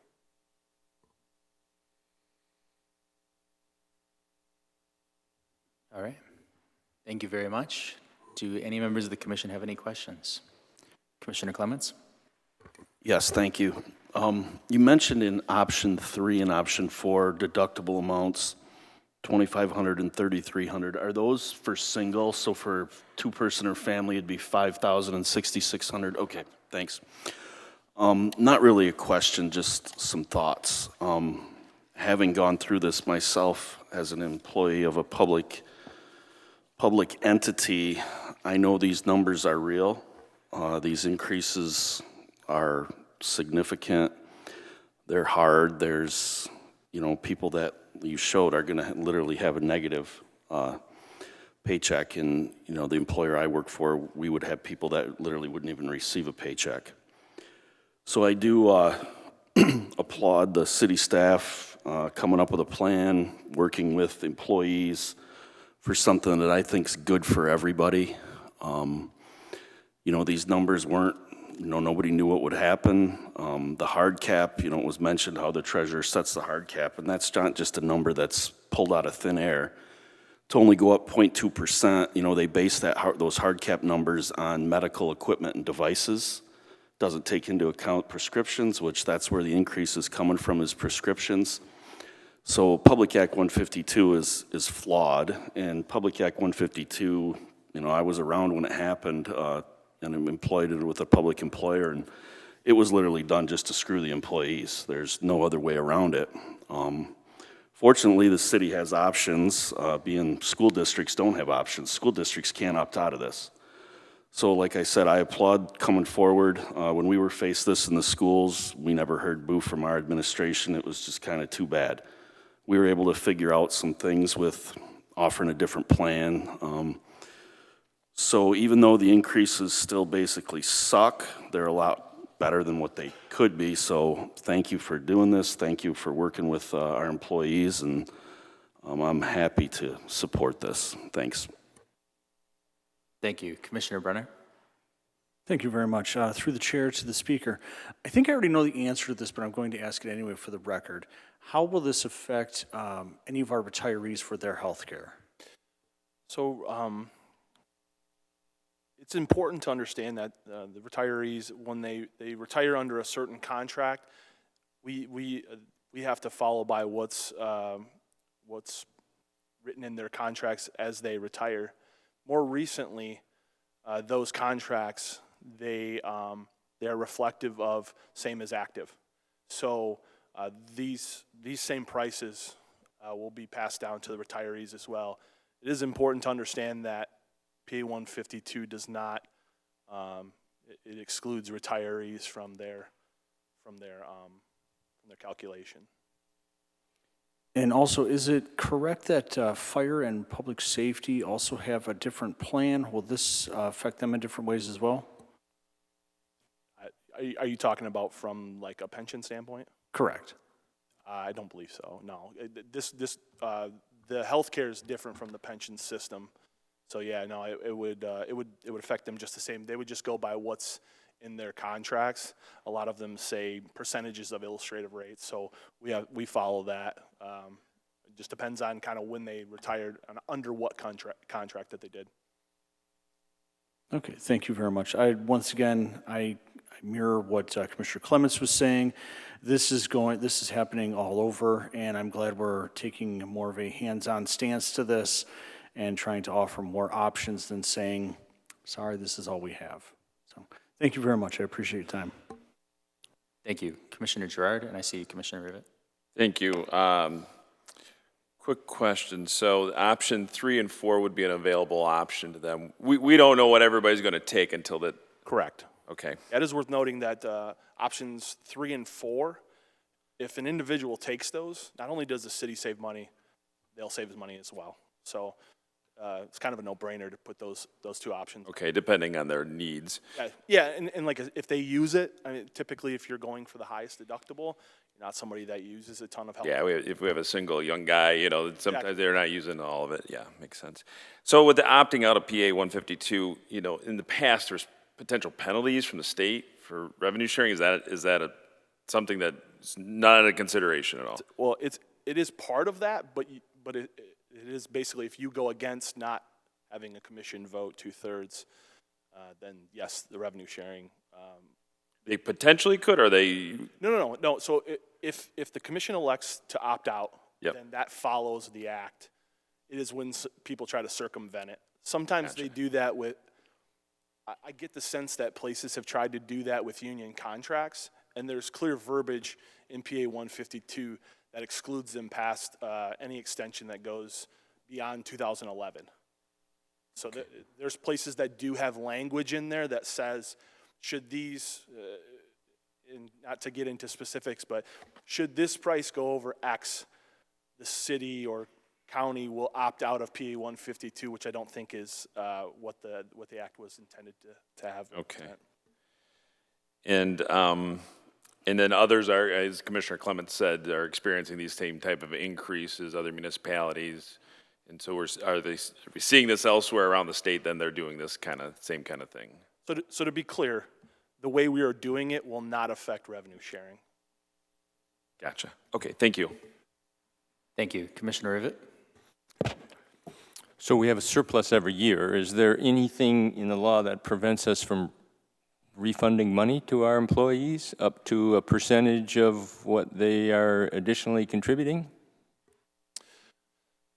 I don't That's not something that I've read in PA 152. Just trying to be creative and support our people, right? So let's say we have $600,000 left over, and the typical employee has put in an additional $1,400. Maybe we can send them back $750 or $1,000. That way they got skin in the game, we're all working together, and they got something to look forward to. Well, I think it is Just an idea. Yeah, I do think it is important to understand that you would want to have a reserve in case your claims, because we are self-funded. So if your claims go above what you've projected, the city has to have a fund to do that. So I'm talking about surplus at the end of the year. right. You would still want to have funds in reserve in case you continue to go over, because those bills do come in every month. So for example, if we have a stop loss of 175. And so if we experience a lot of individuals who are reaching that, and in any given month, for example, we would probably go over what we're expected to pay, and that's why we'd want to have a reserve. So that I got to assume that that's the reason why we would keep a surplus. After close of books, at the end of the year, we're into a new fiscal year with a brand new budget. If there's a surplus at the end of the fiscal year, couldn't we refund some of that back to employees who have worked with us to try and keep costs down? I don't know the legalities. I wouldn't know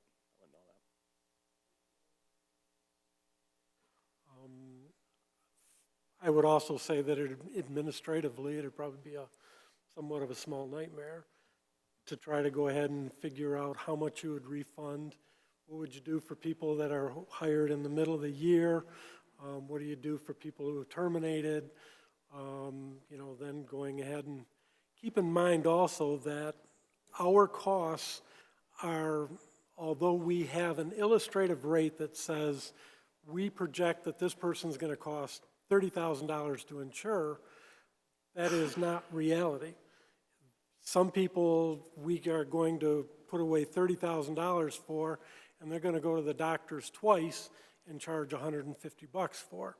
Then there's a person who's going to get cancer and is going to completely wipe out our stop-loss agreement. So how do you start charging those costs? It'd be difficult to come up with that thing, other than just basically giving everybody a refund. But yes, I think you could do that legally. Thank you. If I may, just for my own clarification, you're saying we set a target fund balance of $500,000. We go over that, we're at 750,000. You give back the 250 or the full 750? Is your proposal there? It's a line item in the budget, right? So if it goes unspent, it lapses to the next fiscal year. Isn't that correct? A line item? A line item does not lapse to the next year. It all falls into fund balance at the end of the year. Oh, I'm sorry, it lapses to the GF. Any unspent money in any line item, default fund, it'll lapse to the general fund or the fund balance. No. That's the other thing is any kind of unspent funds will go to the reserve in that fund. So for instance, unspent funds in the water department stay in the water department. Electric, same way. Sewer, the same way. So what you'd also be looking at doing, would you be appropriating general fund dollars to assist the water fund, the electric fund, the sewer fund, the street funds, et cetera, et cetera, et cetera? Well, you guys are smart. You can figure that out, don't you think? What we're trying to do is make it as easy as possible on our employees. We always seem to have a surplus. What I'm not interested in is a giant surplus that never gets back to the employees. That's what I'm concerned about, because you're looking at a 20% spike. What if it's only 10? What if we had all kinds of money in the original budget projections, right? So in that circumstance, the employees are the ones who suffer, right? Because we didn't end up spending the money and it just lapses to the reserve. There should be an opportunity for that money if we are working with our employees to lapse back. Now, do the sewer fund has a insurance pool? You just gave us a number of $652,000, right? So you're obviously able to aggregate it. So you should be able to de-aggregate it, but it's simply a suggestion.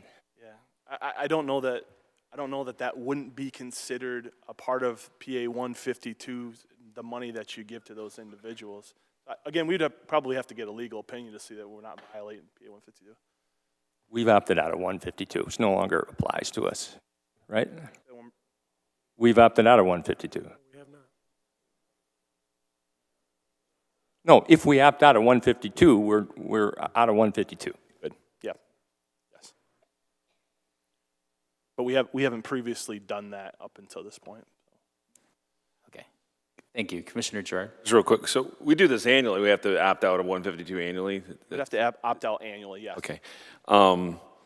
I know it was brought up previously. Have we looked into the county? My understanding, the county runs or contracts out where the staff there, employees can go to the clinic and there's a savings. Have we looked into that yet?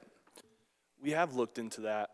The year escapes me, but I got some information from Bill Alsop about it, and it sounded like that the county and the city couldn't come to an agreement on that. But, well, whether it was historically or not, going forward, if we're going to continue to see these kind of increases, Yeah, we could look at it may make sense to take a look at that because, you know, if employees go and there's a savings for them or incentive that we put in, as Commissioner Rivett mentioned, maybe there's an incentive for those folks to go to that clinic, and I think that's what they do versus anybody. Maybe worth it for us to explore that again. Thank you. Thank you. Commissioner Clements? Yes, thank you. One thing that would solve all this is repeal of Public Act 152, and I know it's being talked about, so maybe that'll happen and takes care of this for us. Thank you. Thank you. Anyone else?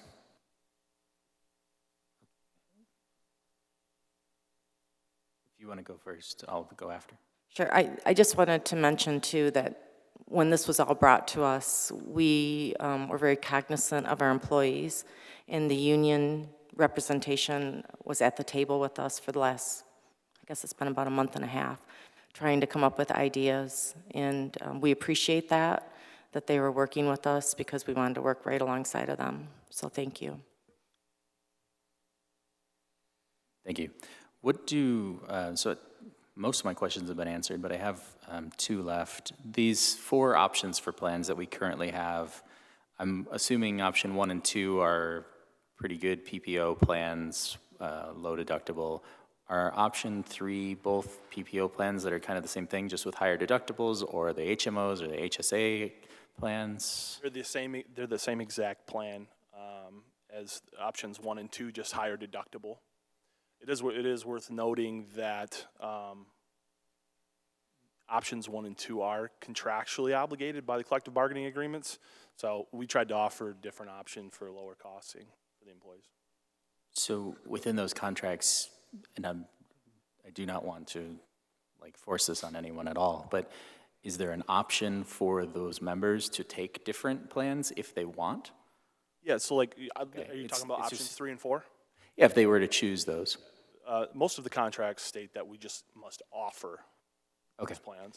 So the other question I have then is, from there, if we don't have an HSA plan, and I'm just being creative because I know those are significantly cheaper plans, or more cost-effective plans, and you have a young, healthy person who is going to use $150, and they're looking at that deductible, and they're like, I don't really care.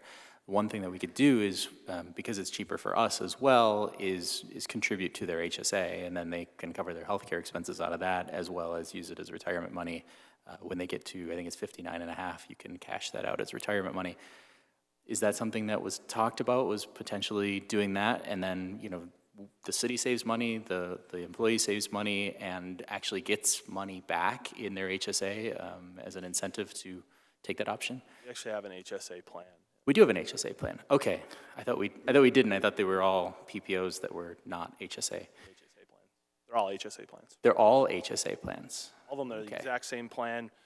The only differences between the options are the deductibles. Wow, that's a really low deductible on an HSA plan. Okay. Well, I didn't even know that existed. Thank you. Anyone else? All right. Thank you very much.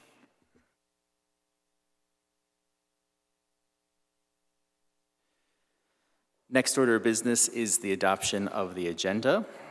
Is there a motion to adopt the agenda? Commissioner Brenner? Move to adopt the agenda? Thank you. Is there a second? Commissioner Gerard? Second? Thank you. Do any members of the commission wish to add any item to the agenda? Seeing none, will the clerk please call the roll on the adoption of the agenda? Commissioner Prince? Yes. Rivet? Yes. Bernie? Yes. Brenner? Yes. Hilliker? Oh, sorry. Gerard? Yes.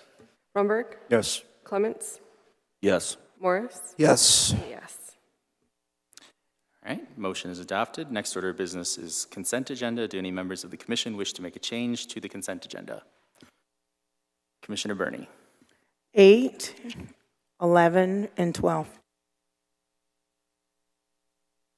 8, 11, and 12. Could you just state real quick what those are? You don't have to read them, just so we know which ones they are, though. City manager recommending consumption establishment license to William Cross, DBA KW Holdings LLC. 11, communication action plan for systems improvement for the 26th Street substation. Resolution memorial appointment of Dennis Bonanzac and Whitney Anderson to the Planning Commission. Thank you. Those will be on the regular agenda. Commissioner Rivet? Item 13, opting out of PA 152. Thank you. Item 13 will be on the regular agenda. Anyone else? Seeing none, next order of business calls for public input on the consent agenda. This is the opportunity for citizens to remove an item from consent for consideration on the regular agenda. If anyone wishes to make a change, please come to the microphone, print your name and address, and state your name and address for the record, and the item that you wish to have considered on the agenda.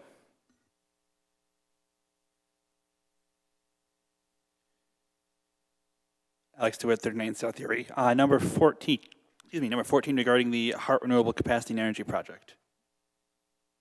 Thank you. Number 14 regarding energy purchase will be on the regular agenda. Anyone else?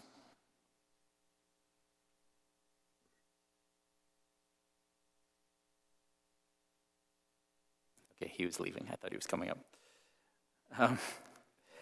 Is there a motion on the consent agenda? Commissioner Brenner? Move to approve the consent agenda? Thank you. Commissioner Gerard? Second? Thank you. Will the clerk please call the roll on the adoption of the consent agenda? Commissioner Rivet? Yes. Bernie? Yes. Brenner? Yes. Gerard? Yes. Rumberg? Yes. Clements? Yes. Morris? Yes. Prince? Yes. 8 yes. Motion is adopted. Next order of business is remarks of the mayor and commission. Do any members of the commission wish to say anything? Yes, I would. I sent out a letter about the caper.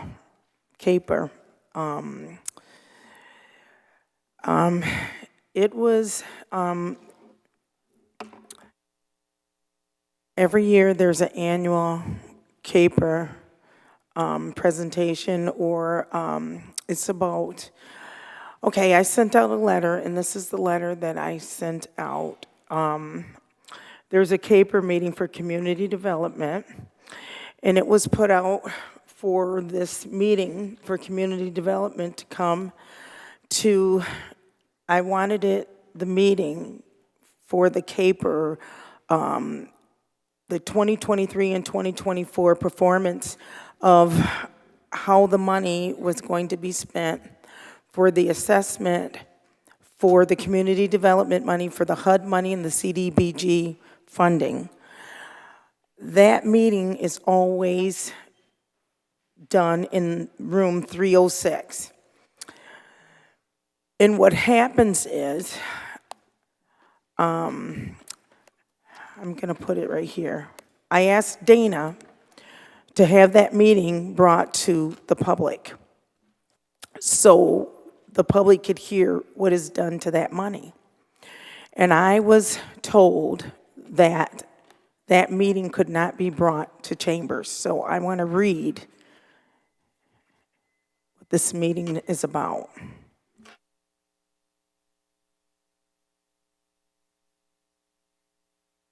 I'm sorry, I have to pull it up. Hold on.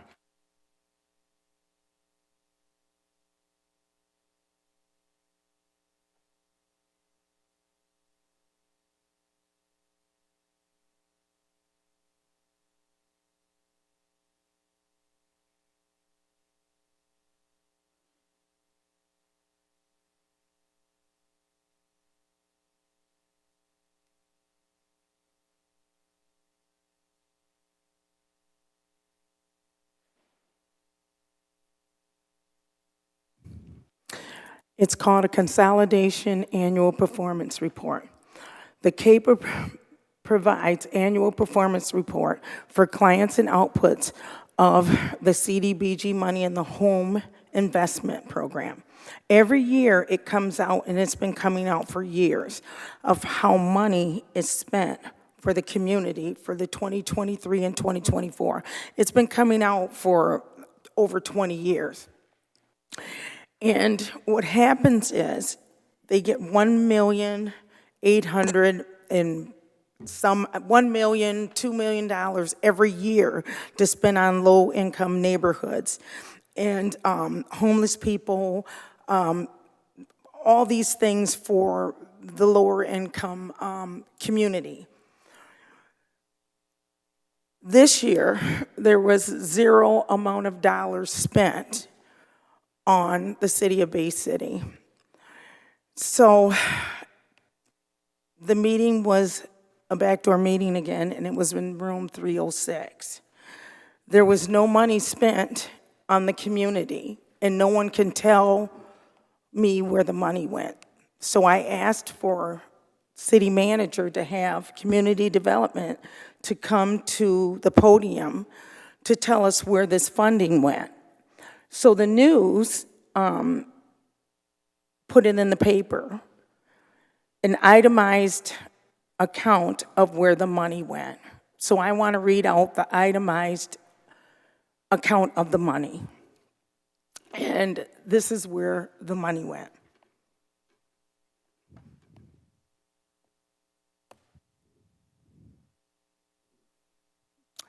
Okay. It says homeless persons to the homeless shelter, 0. This is over $1 million. Home ownership program, 0. Homeless operations, 0. Affordable housing, 0. Tenant-based rental assistance, 0. Racial ethnic composition families assisted for the city of Bay City, 290 white families, Black or African American families, 61 families, 0. CDBG, $1,834,000, 74 cents. Only $913,000 spent. Okay? Here we go. Access matched financial federal fiscal year, $348,000. 0 matched. All of this money, dollar amount, 0. Community development, spent 0. 0. Number of dollars, 0. African American and Hispanic money to minority owners, rental property, 0. Where is that $1,848,000 community development? Where is it? City manager, you manage these departments. Number of homeless households to be provided affordable living units. 1 year goal, 150.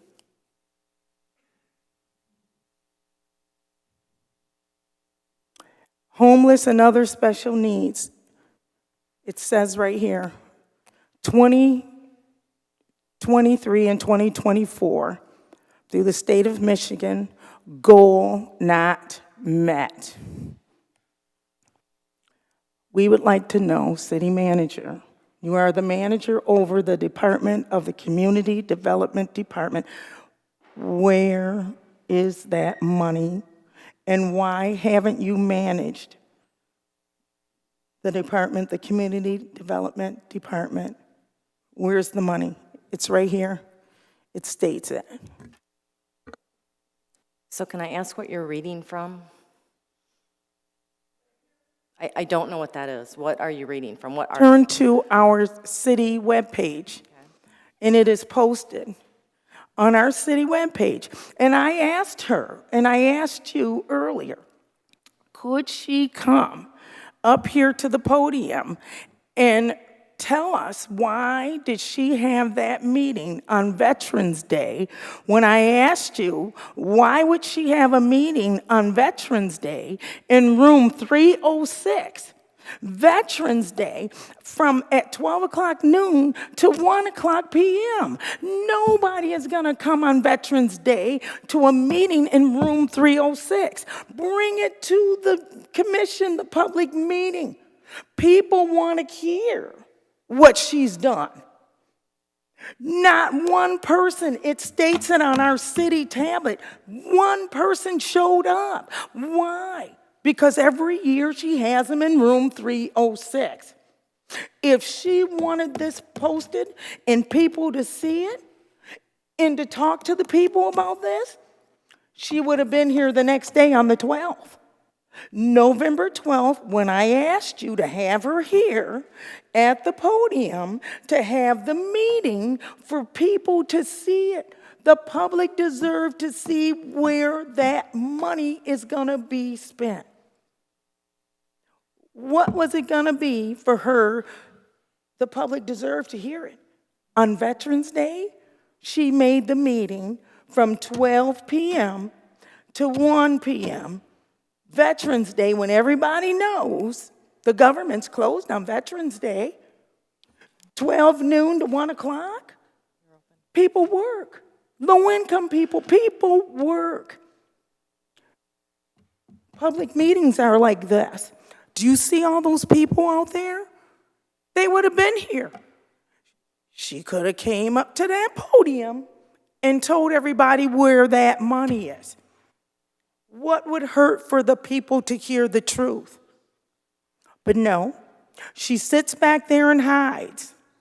For the past 20 years, Commissioner she Bernie. goes to room 306. Commissioner Bernie, you can't attack employees like this. You got to. I'm not attacking. I want the truth. The people deserve the truth where the money goes.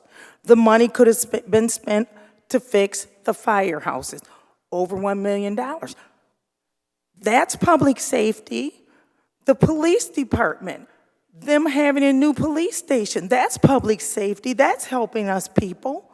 $1 million not accountable. That is unacceptable.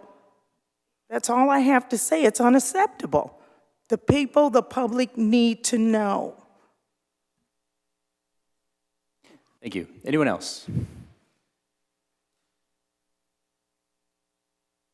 Commissioner Prince.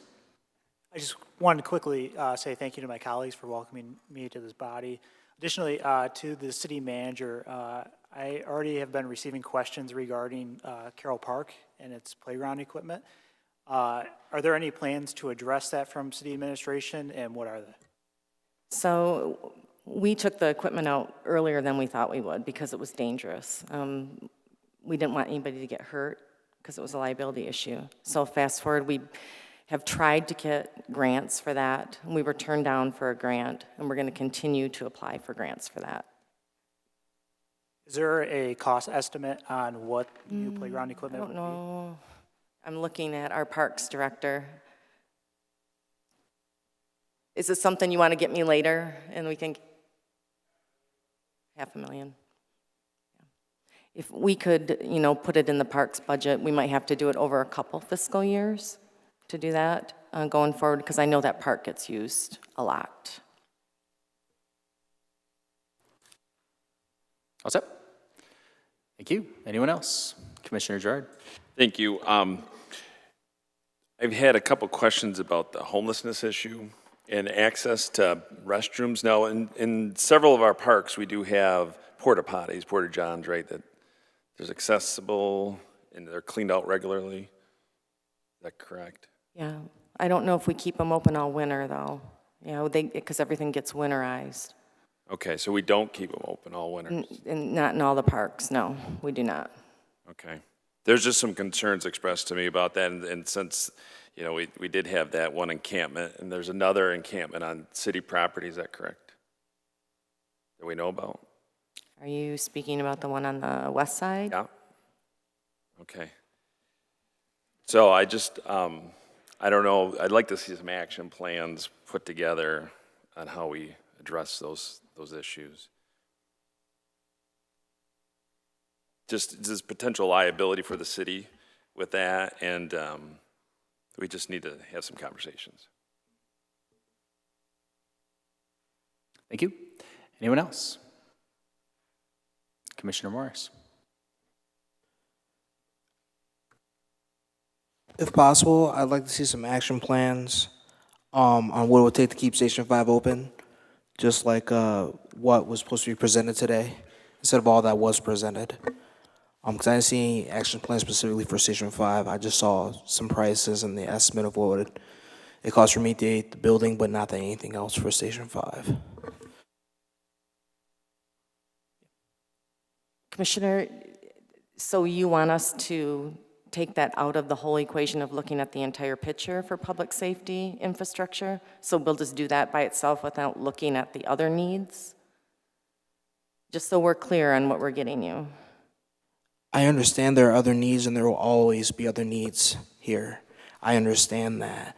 But it seems like what we agreed to or what we voted on for Station 5, it looks like it was bogarted, and we utilized the time to look at all of the needs, which I think is important, but it seems like Station 5 was basically pushed to the side, and all that was talked about with Station 5 is that we don't want it open because we don't get a lot of calls. But from what we agreed to, it looks like we were supposed to come up with essentially an action plan to keep it open and come up with ideas on how to keep Station 5 open, and that wasn't brought up at all during the presentation. All I heard is that we wanted to close it because they don't get a lot of calls. That's all I heard about Station 5.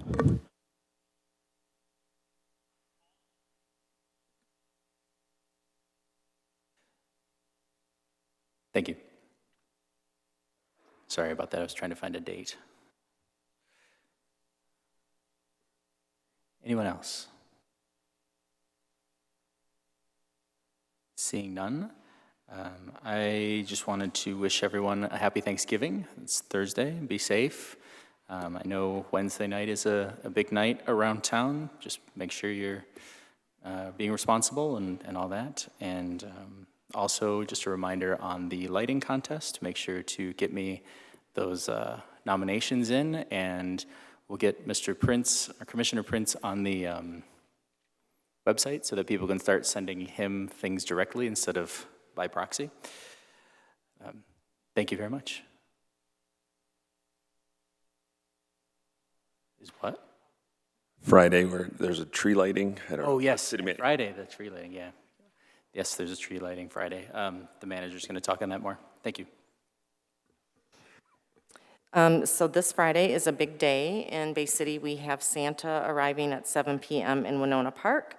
I want to thank the Clements family once again for taking charge and getting the tree into our downtown with a lot of help from our electric department. So I want to thank them as well for making that happen.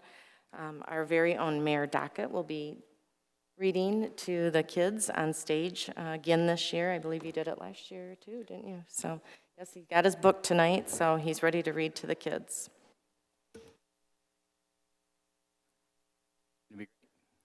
That was all you had for your report as well? Okay, cool. All right, if there's no one else, we'll move on. Okay.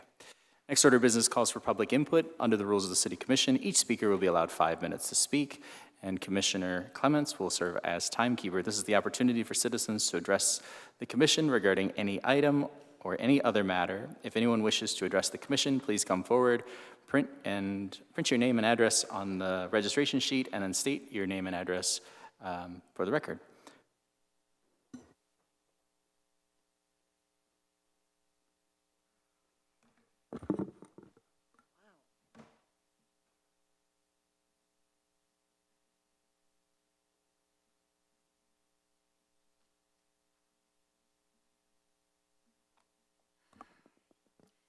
Good evening, and I'd like to thank, is this okay?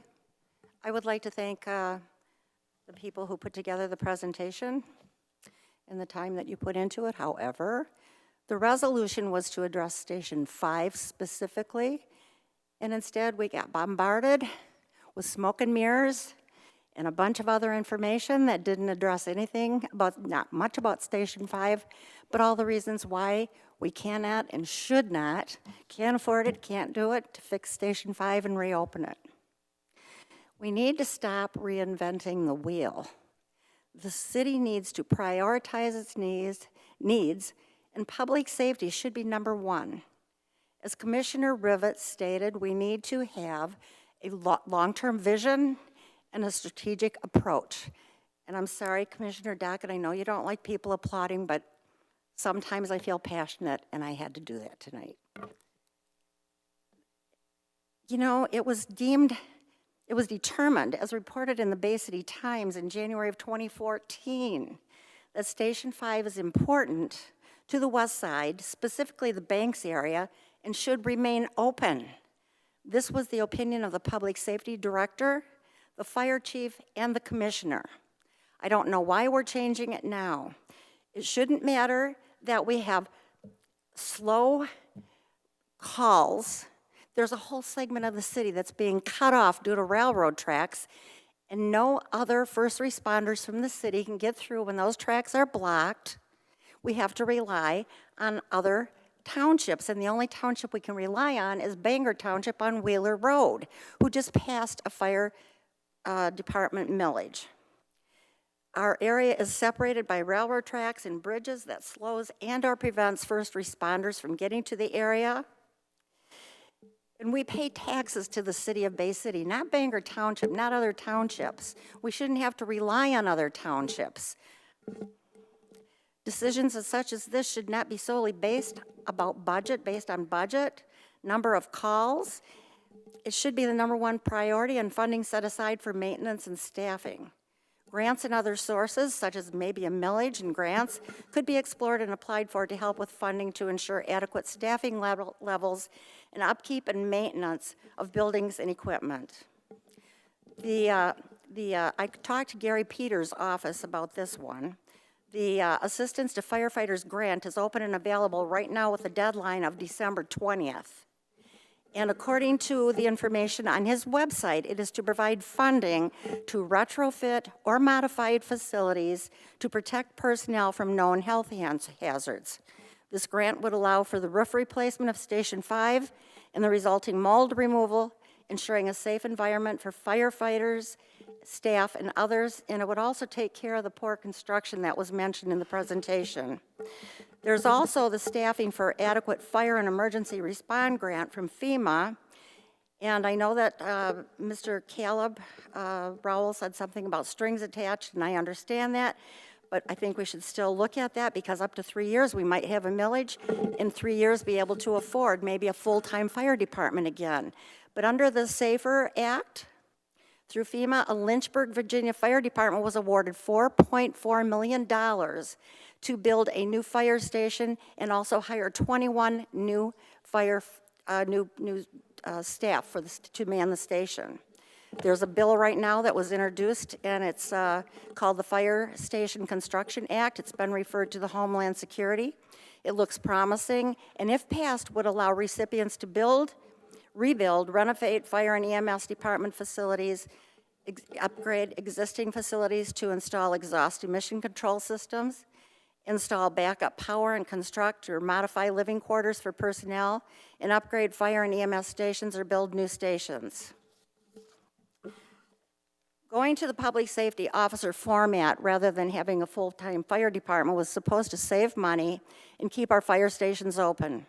Instead, it has resulted in less staff to fight fires, stations closing, a heavy reliance on mutual aid, and more homes being destroyed by fire due to lack of firefighting personnel and slower response times for mutual aid to arrive and assist. Firefighters used to go in and fight fires. Now they stay outside and fight the fires from outside, and it's my understanding that police will not go inside a building to fight fires. I don't know if that's true or not.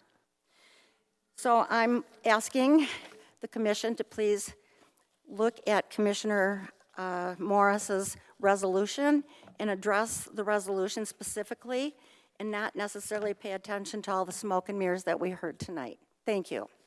Thank you. Ma'am, we didn't get your name and address, though. Say Judy Bruner, 208 East Murphy Street. Thank you. Thank you, Mrs. Brenner. Anyone else?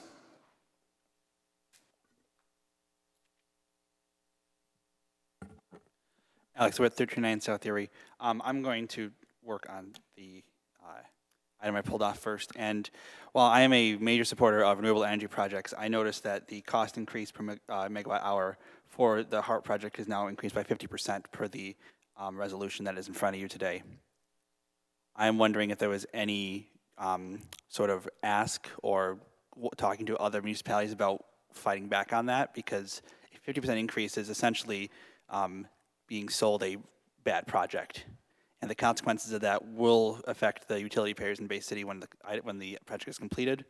But that 50% increase per unit of power will add up when we're trying to detransition from toxic fossil fuel usage in our power generation. And it makes me wonder if the developing system of it ended up favoring the people who will not be benefiting from the cleaner power, and instead capital groups outside. As for healthcare, that one, it's my current position. We've been in a negotiation for over 6 months trying to figure out ways to decrease healthcare costs for employees. And where I'm at is a much smaller organization, so it's theoretically a lot easier. But the one that surprised me was the fact that there is a possible $600,000 annual savings for prescription drugs, but requires us to go outside the country. If that's not an indictment of the American healthcare system, I don't know what is. I would like I'd like to hope that city employees would opt in to help reduce costs for their employer, to help reduce their costs in the end. But as it is their own individual opinion that it's going to, or individual option, that's going to be up to them to hopefully take that initiative to help save both sides some money. And the other thing I want to bring up, after the last meeting, there was a representative from Bay City Bridge Partners who came up here, and then some comments on Facebook came up where I responded about what they said, and they wanted to have a meeting with me. And I think they need to have a meeting with the commissioners, not with one-on-one behind the doors. Something that really, really annoys me about the current bridge that's told is that I know it has been adjusted on Google Maps twice by the public to put at $5.50 per plate crossing. And both times it has been reverted to the $2 per crossing. So if you're coming through town and you're someone who is not from here, so you have no idea, and you see, oh, it's only $2, maybe I'll take that.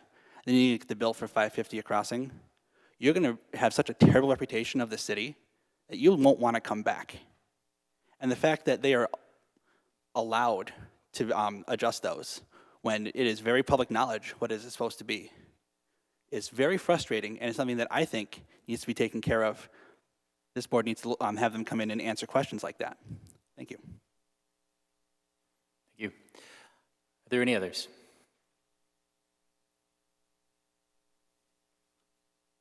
Okay. Seeing none, we have no public hearings, no special orders, and we're on to the regular agenda.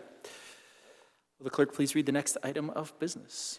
Reports of Officers 8, City Manager recommending a consumption establishment license to William Cuss, DBA KWE Holdings LLC, to operate their licensed microbusiness with a consumption lounge at 605 East Midland Street, contingent upon final inspection. Recommendation approve.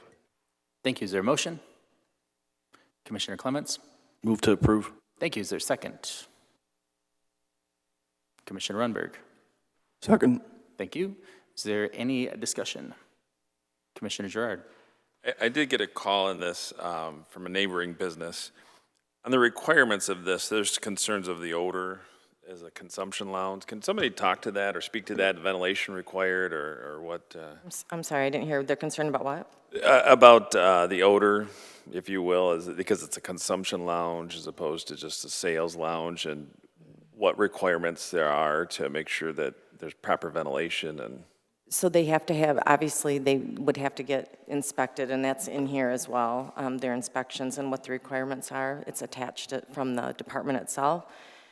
So they do have to have ventilation. I will say odor is a really hard thing to monitor for public safety and our code enforcement office. We do monitor it when we get calls and go out, and usually we can just talk to the individuals about it. My concern is if there's going to be a constant complaint or how we handle those complaints. We handle them. We get calls about it. Usually in the industrial park, we'll get calls from there because we have a lot of grows out in that area. This is our first consumption lounge, so we'll have to see how it goes and take it from there. But there is a restriction in the ordinance about odor. Okay, thank you. Thank you. Commissioner Burney? Yes, I would like to meet this person. I would like, a lot of times we have people that would like us to pass ordinances for them, or they'd like us to pass things for them, and we never get to meet the people that own these businesses. And I would like to start having them come to chambers so we could see who we're passing these things for. So I would like...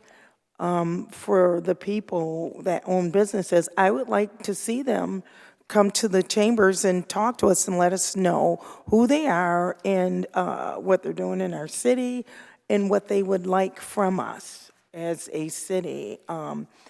We are the commissioners here, and we need to know who's coming in our city, what they're doing here, and welcome them in.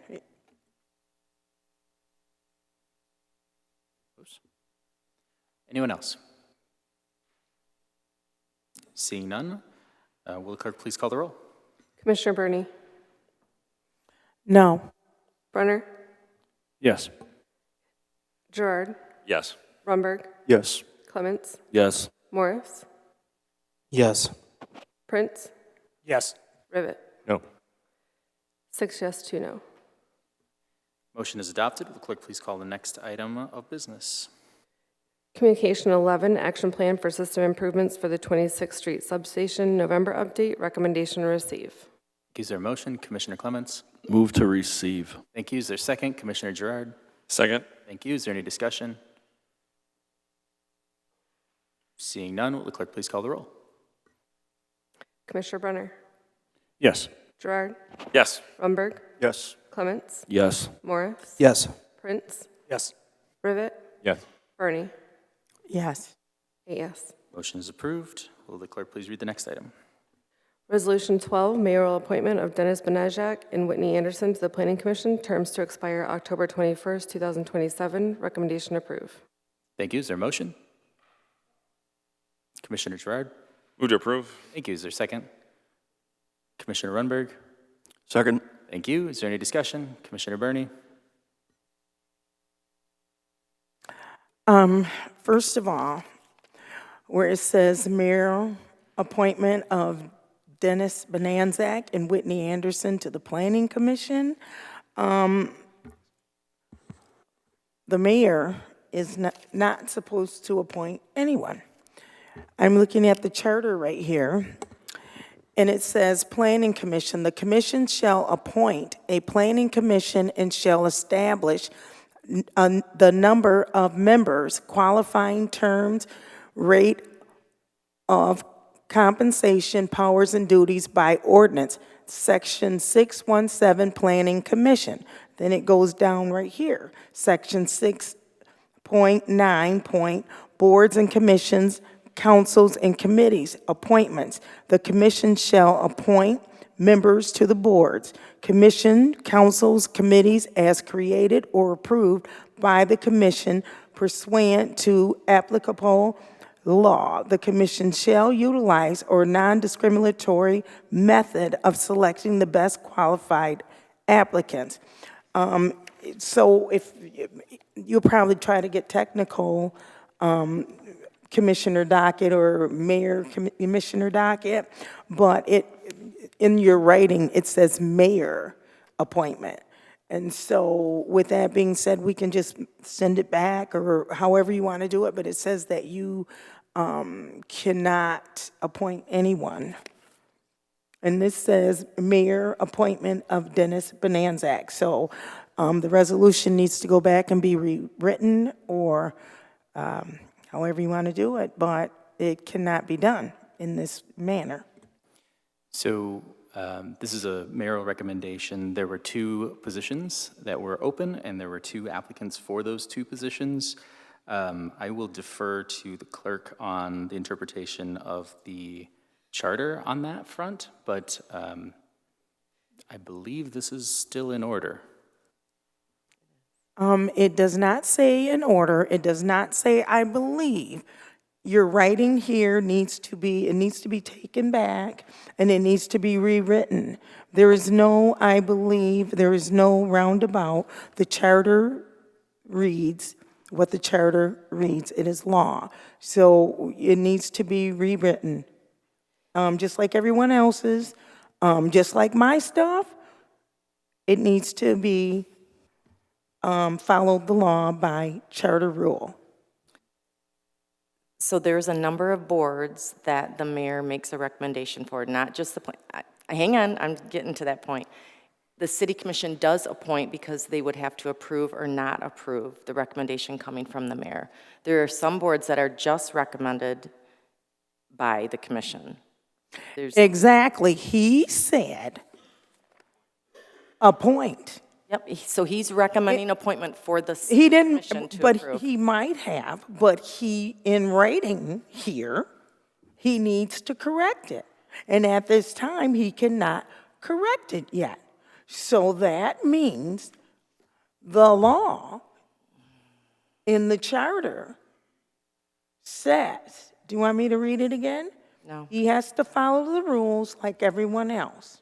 So what we can do is, I'd like to entertain a motion to modify this to be commission appointment of Dennis Bonanzac and Whitney Anderson to the Planning Commission, terms expiring October 21st, 2007.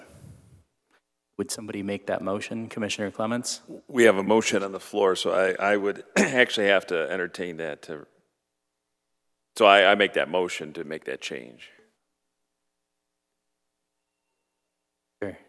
Commissioner Clements? Yeah, I would second that if Commissioner Girard is agreeable to amending his motion. Yes. Excuse me. It's been amended, as long as are you objecting to amending it? Yes, I am. Okay.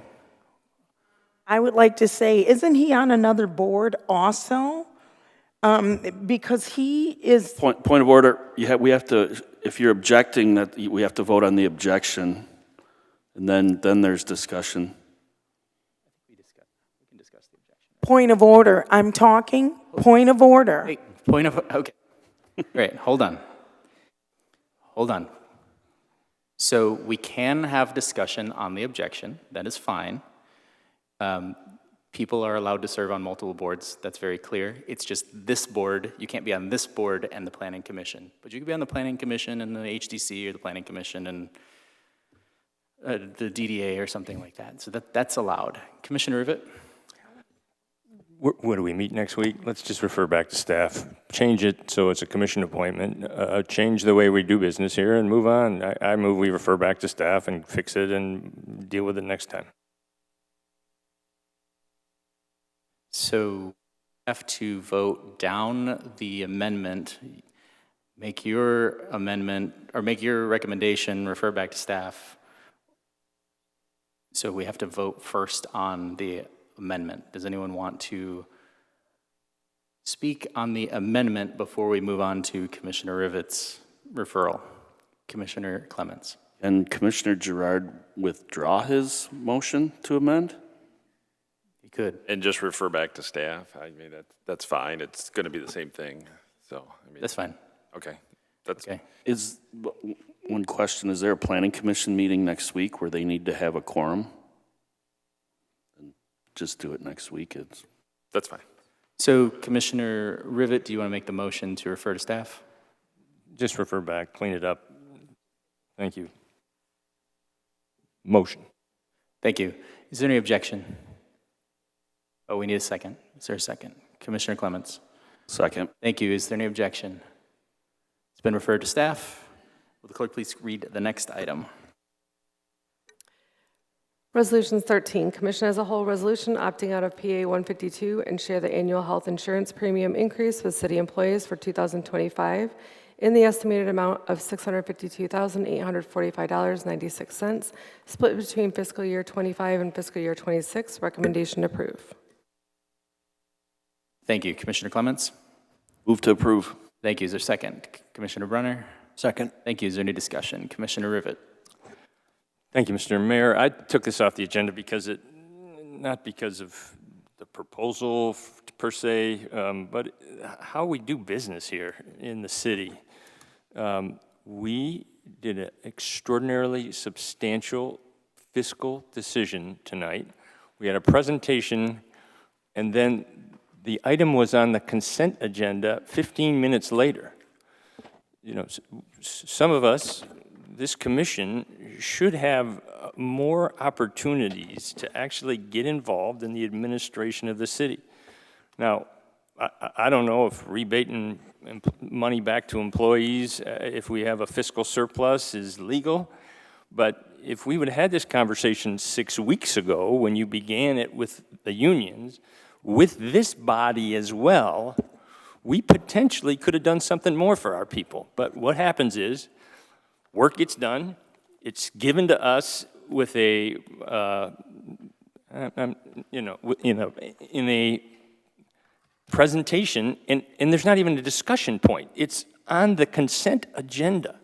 That's not the city commission leading, that's the city commission being lemmings. And so I think this new commission should understand and take the role of actually administering and being part of this city, because we're not doing it now. Thank you, Mr. Mayor. Thank you. Are there any others? Okay, so this particular item does have a bit of an odd piece to it. It does require 6 votes in order to pass.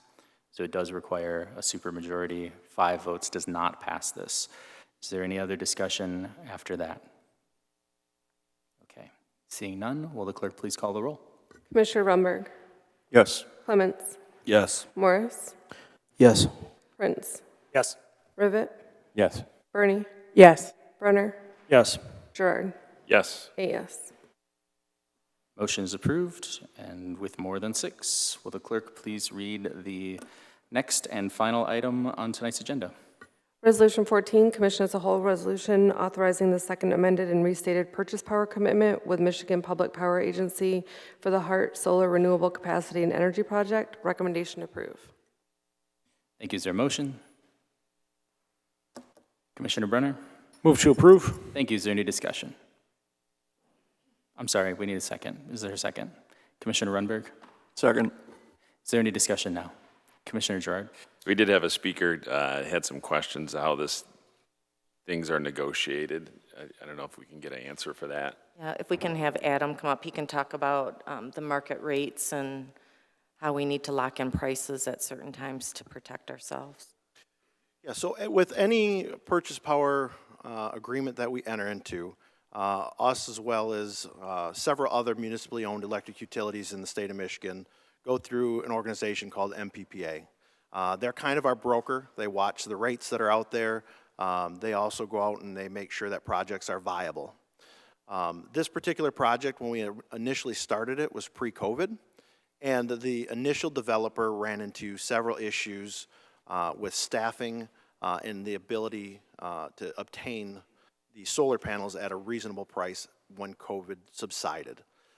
So they originally came back with a request just for a time extension because they were going to work to negotiate those prices, with their vendors and the labor and stuff like that. Fast forward to today's proposal. They have increased the price. It is a new developer now. The previous developer decided, it's not for us. A reputable developer that has developed other solar projects in the state of Michigan that we have actually done business with, purchased that project. However, along with that, they've also ran into the problem of being able to afford those solar panels and the labor at a reasonable price. We've negotiated what that price would be, or that price increase would be, and it went up to $64. So it was a little bit of an increase in order to get there. However, if we were to, along with the other municipalities in Michigan, say that we didn't want this project, we wanted to obtain what's known as a security deposit. And what that is when we enter into an agreement, if they can't meet their obligations, and once it comes to that point, if we don't mutually agree to extend that project, they have to pay us a certain dollar amount, and then it's divvied up amongst all the other municipalities. So in talking with them, what they have offered with this $64 increase, or the $64 rather, is they've increased the amount of what that security is. It went from, I believe it was right around 2.5 to 3 million. They upped it to 6 to 6.5 million that they would have to pay us. Well, if they do not meet this deadline, and we don't agree with an extension, then they would have to pay us that additional funds. We also went out and we looked to see if we said no to this project, that we don't want this price increase, give us that security deposit, what it would cost us to go out and actually replace it with another renewable project. Currently on the market, if we were to go into a similar size consumption, we're looking at between $74 and $78 per megawatt hour. So it's even more than what we're getting from a project that we're already, a part of. We did ask the question, we're only a 50% off-taker of this project as MPPA, and then there's another off-taker that's taking the other 50%. The other entity, while we cannot confirm, but we believe that their price is 75. So we're actually getting a discount from what the other half of the entity is actually paying for the project.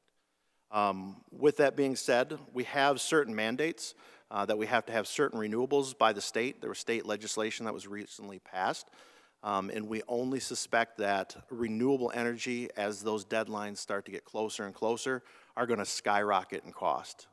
Unfortunately, that's just a cost that we're going to have to bear at the time.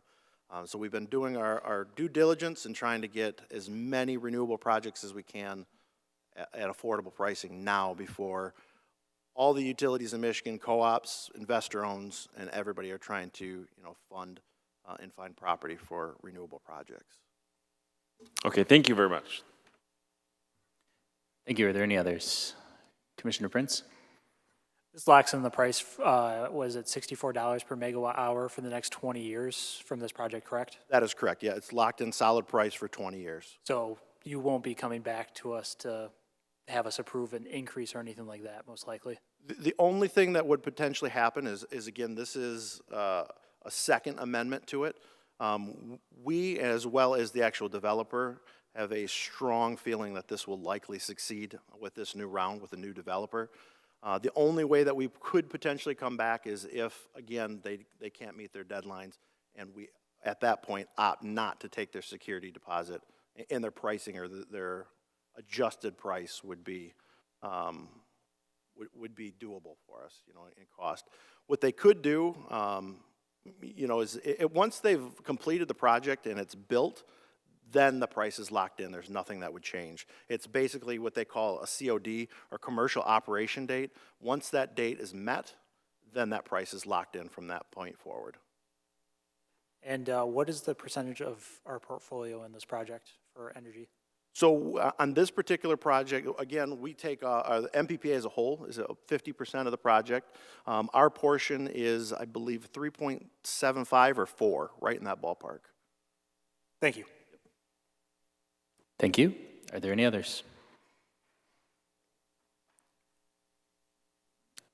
Sorry, I thought that you were getting ready to say something. If there are no others, will the clerk please call the roll? Commissioner Clements, Yes. Morris, Yes. Prince, Yes. Rivet, Yes. Brunner, Yes. Gerard, Yes. Runberg. Yes. 7 yes. Motion is adopted, and that is all of the business that we have for tonight, and we are adjourned. Thank you very much for coming.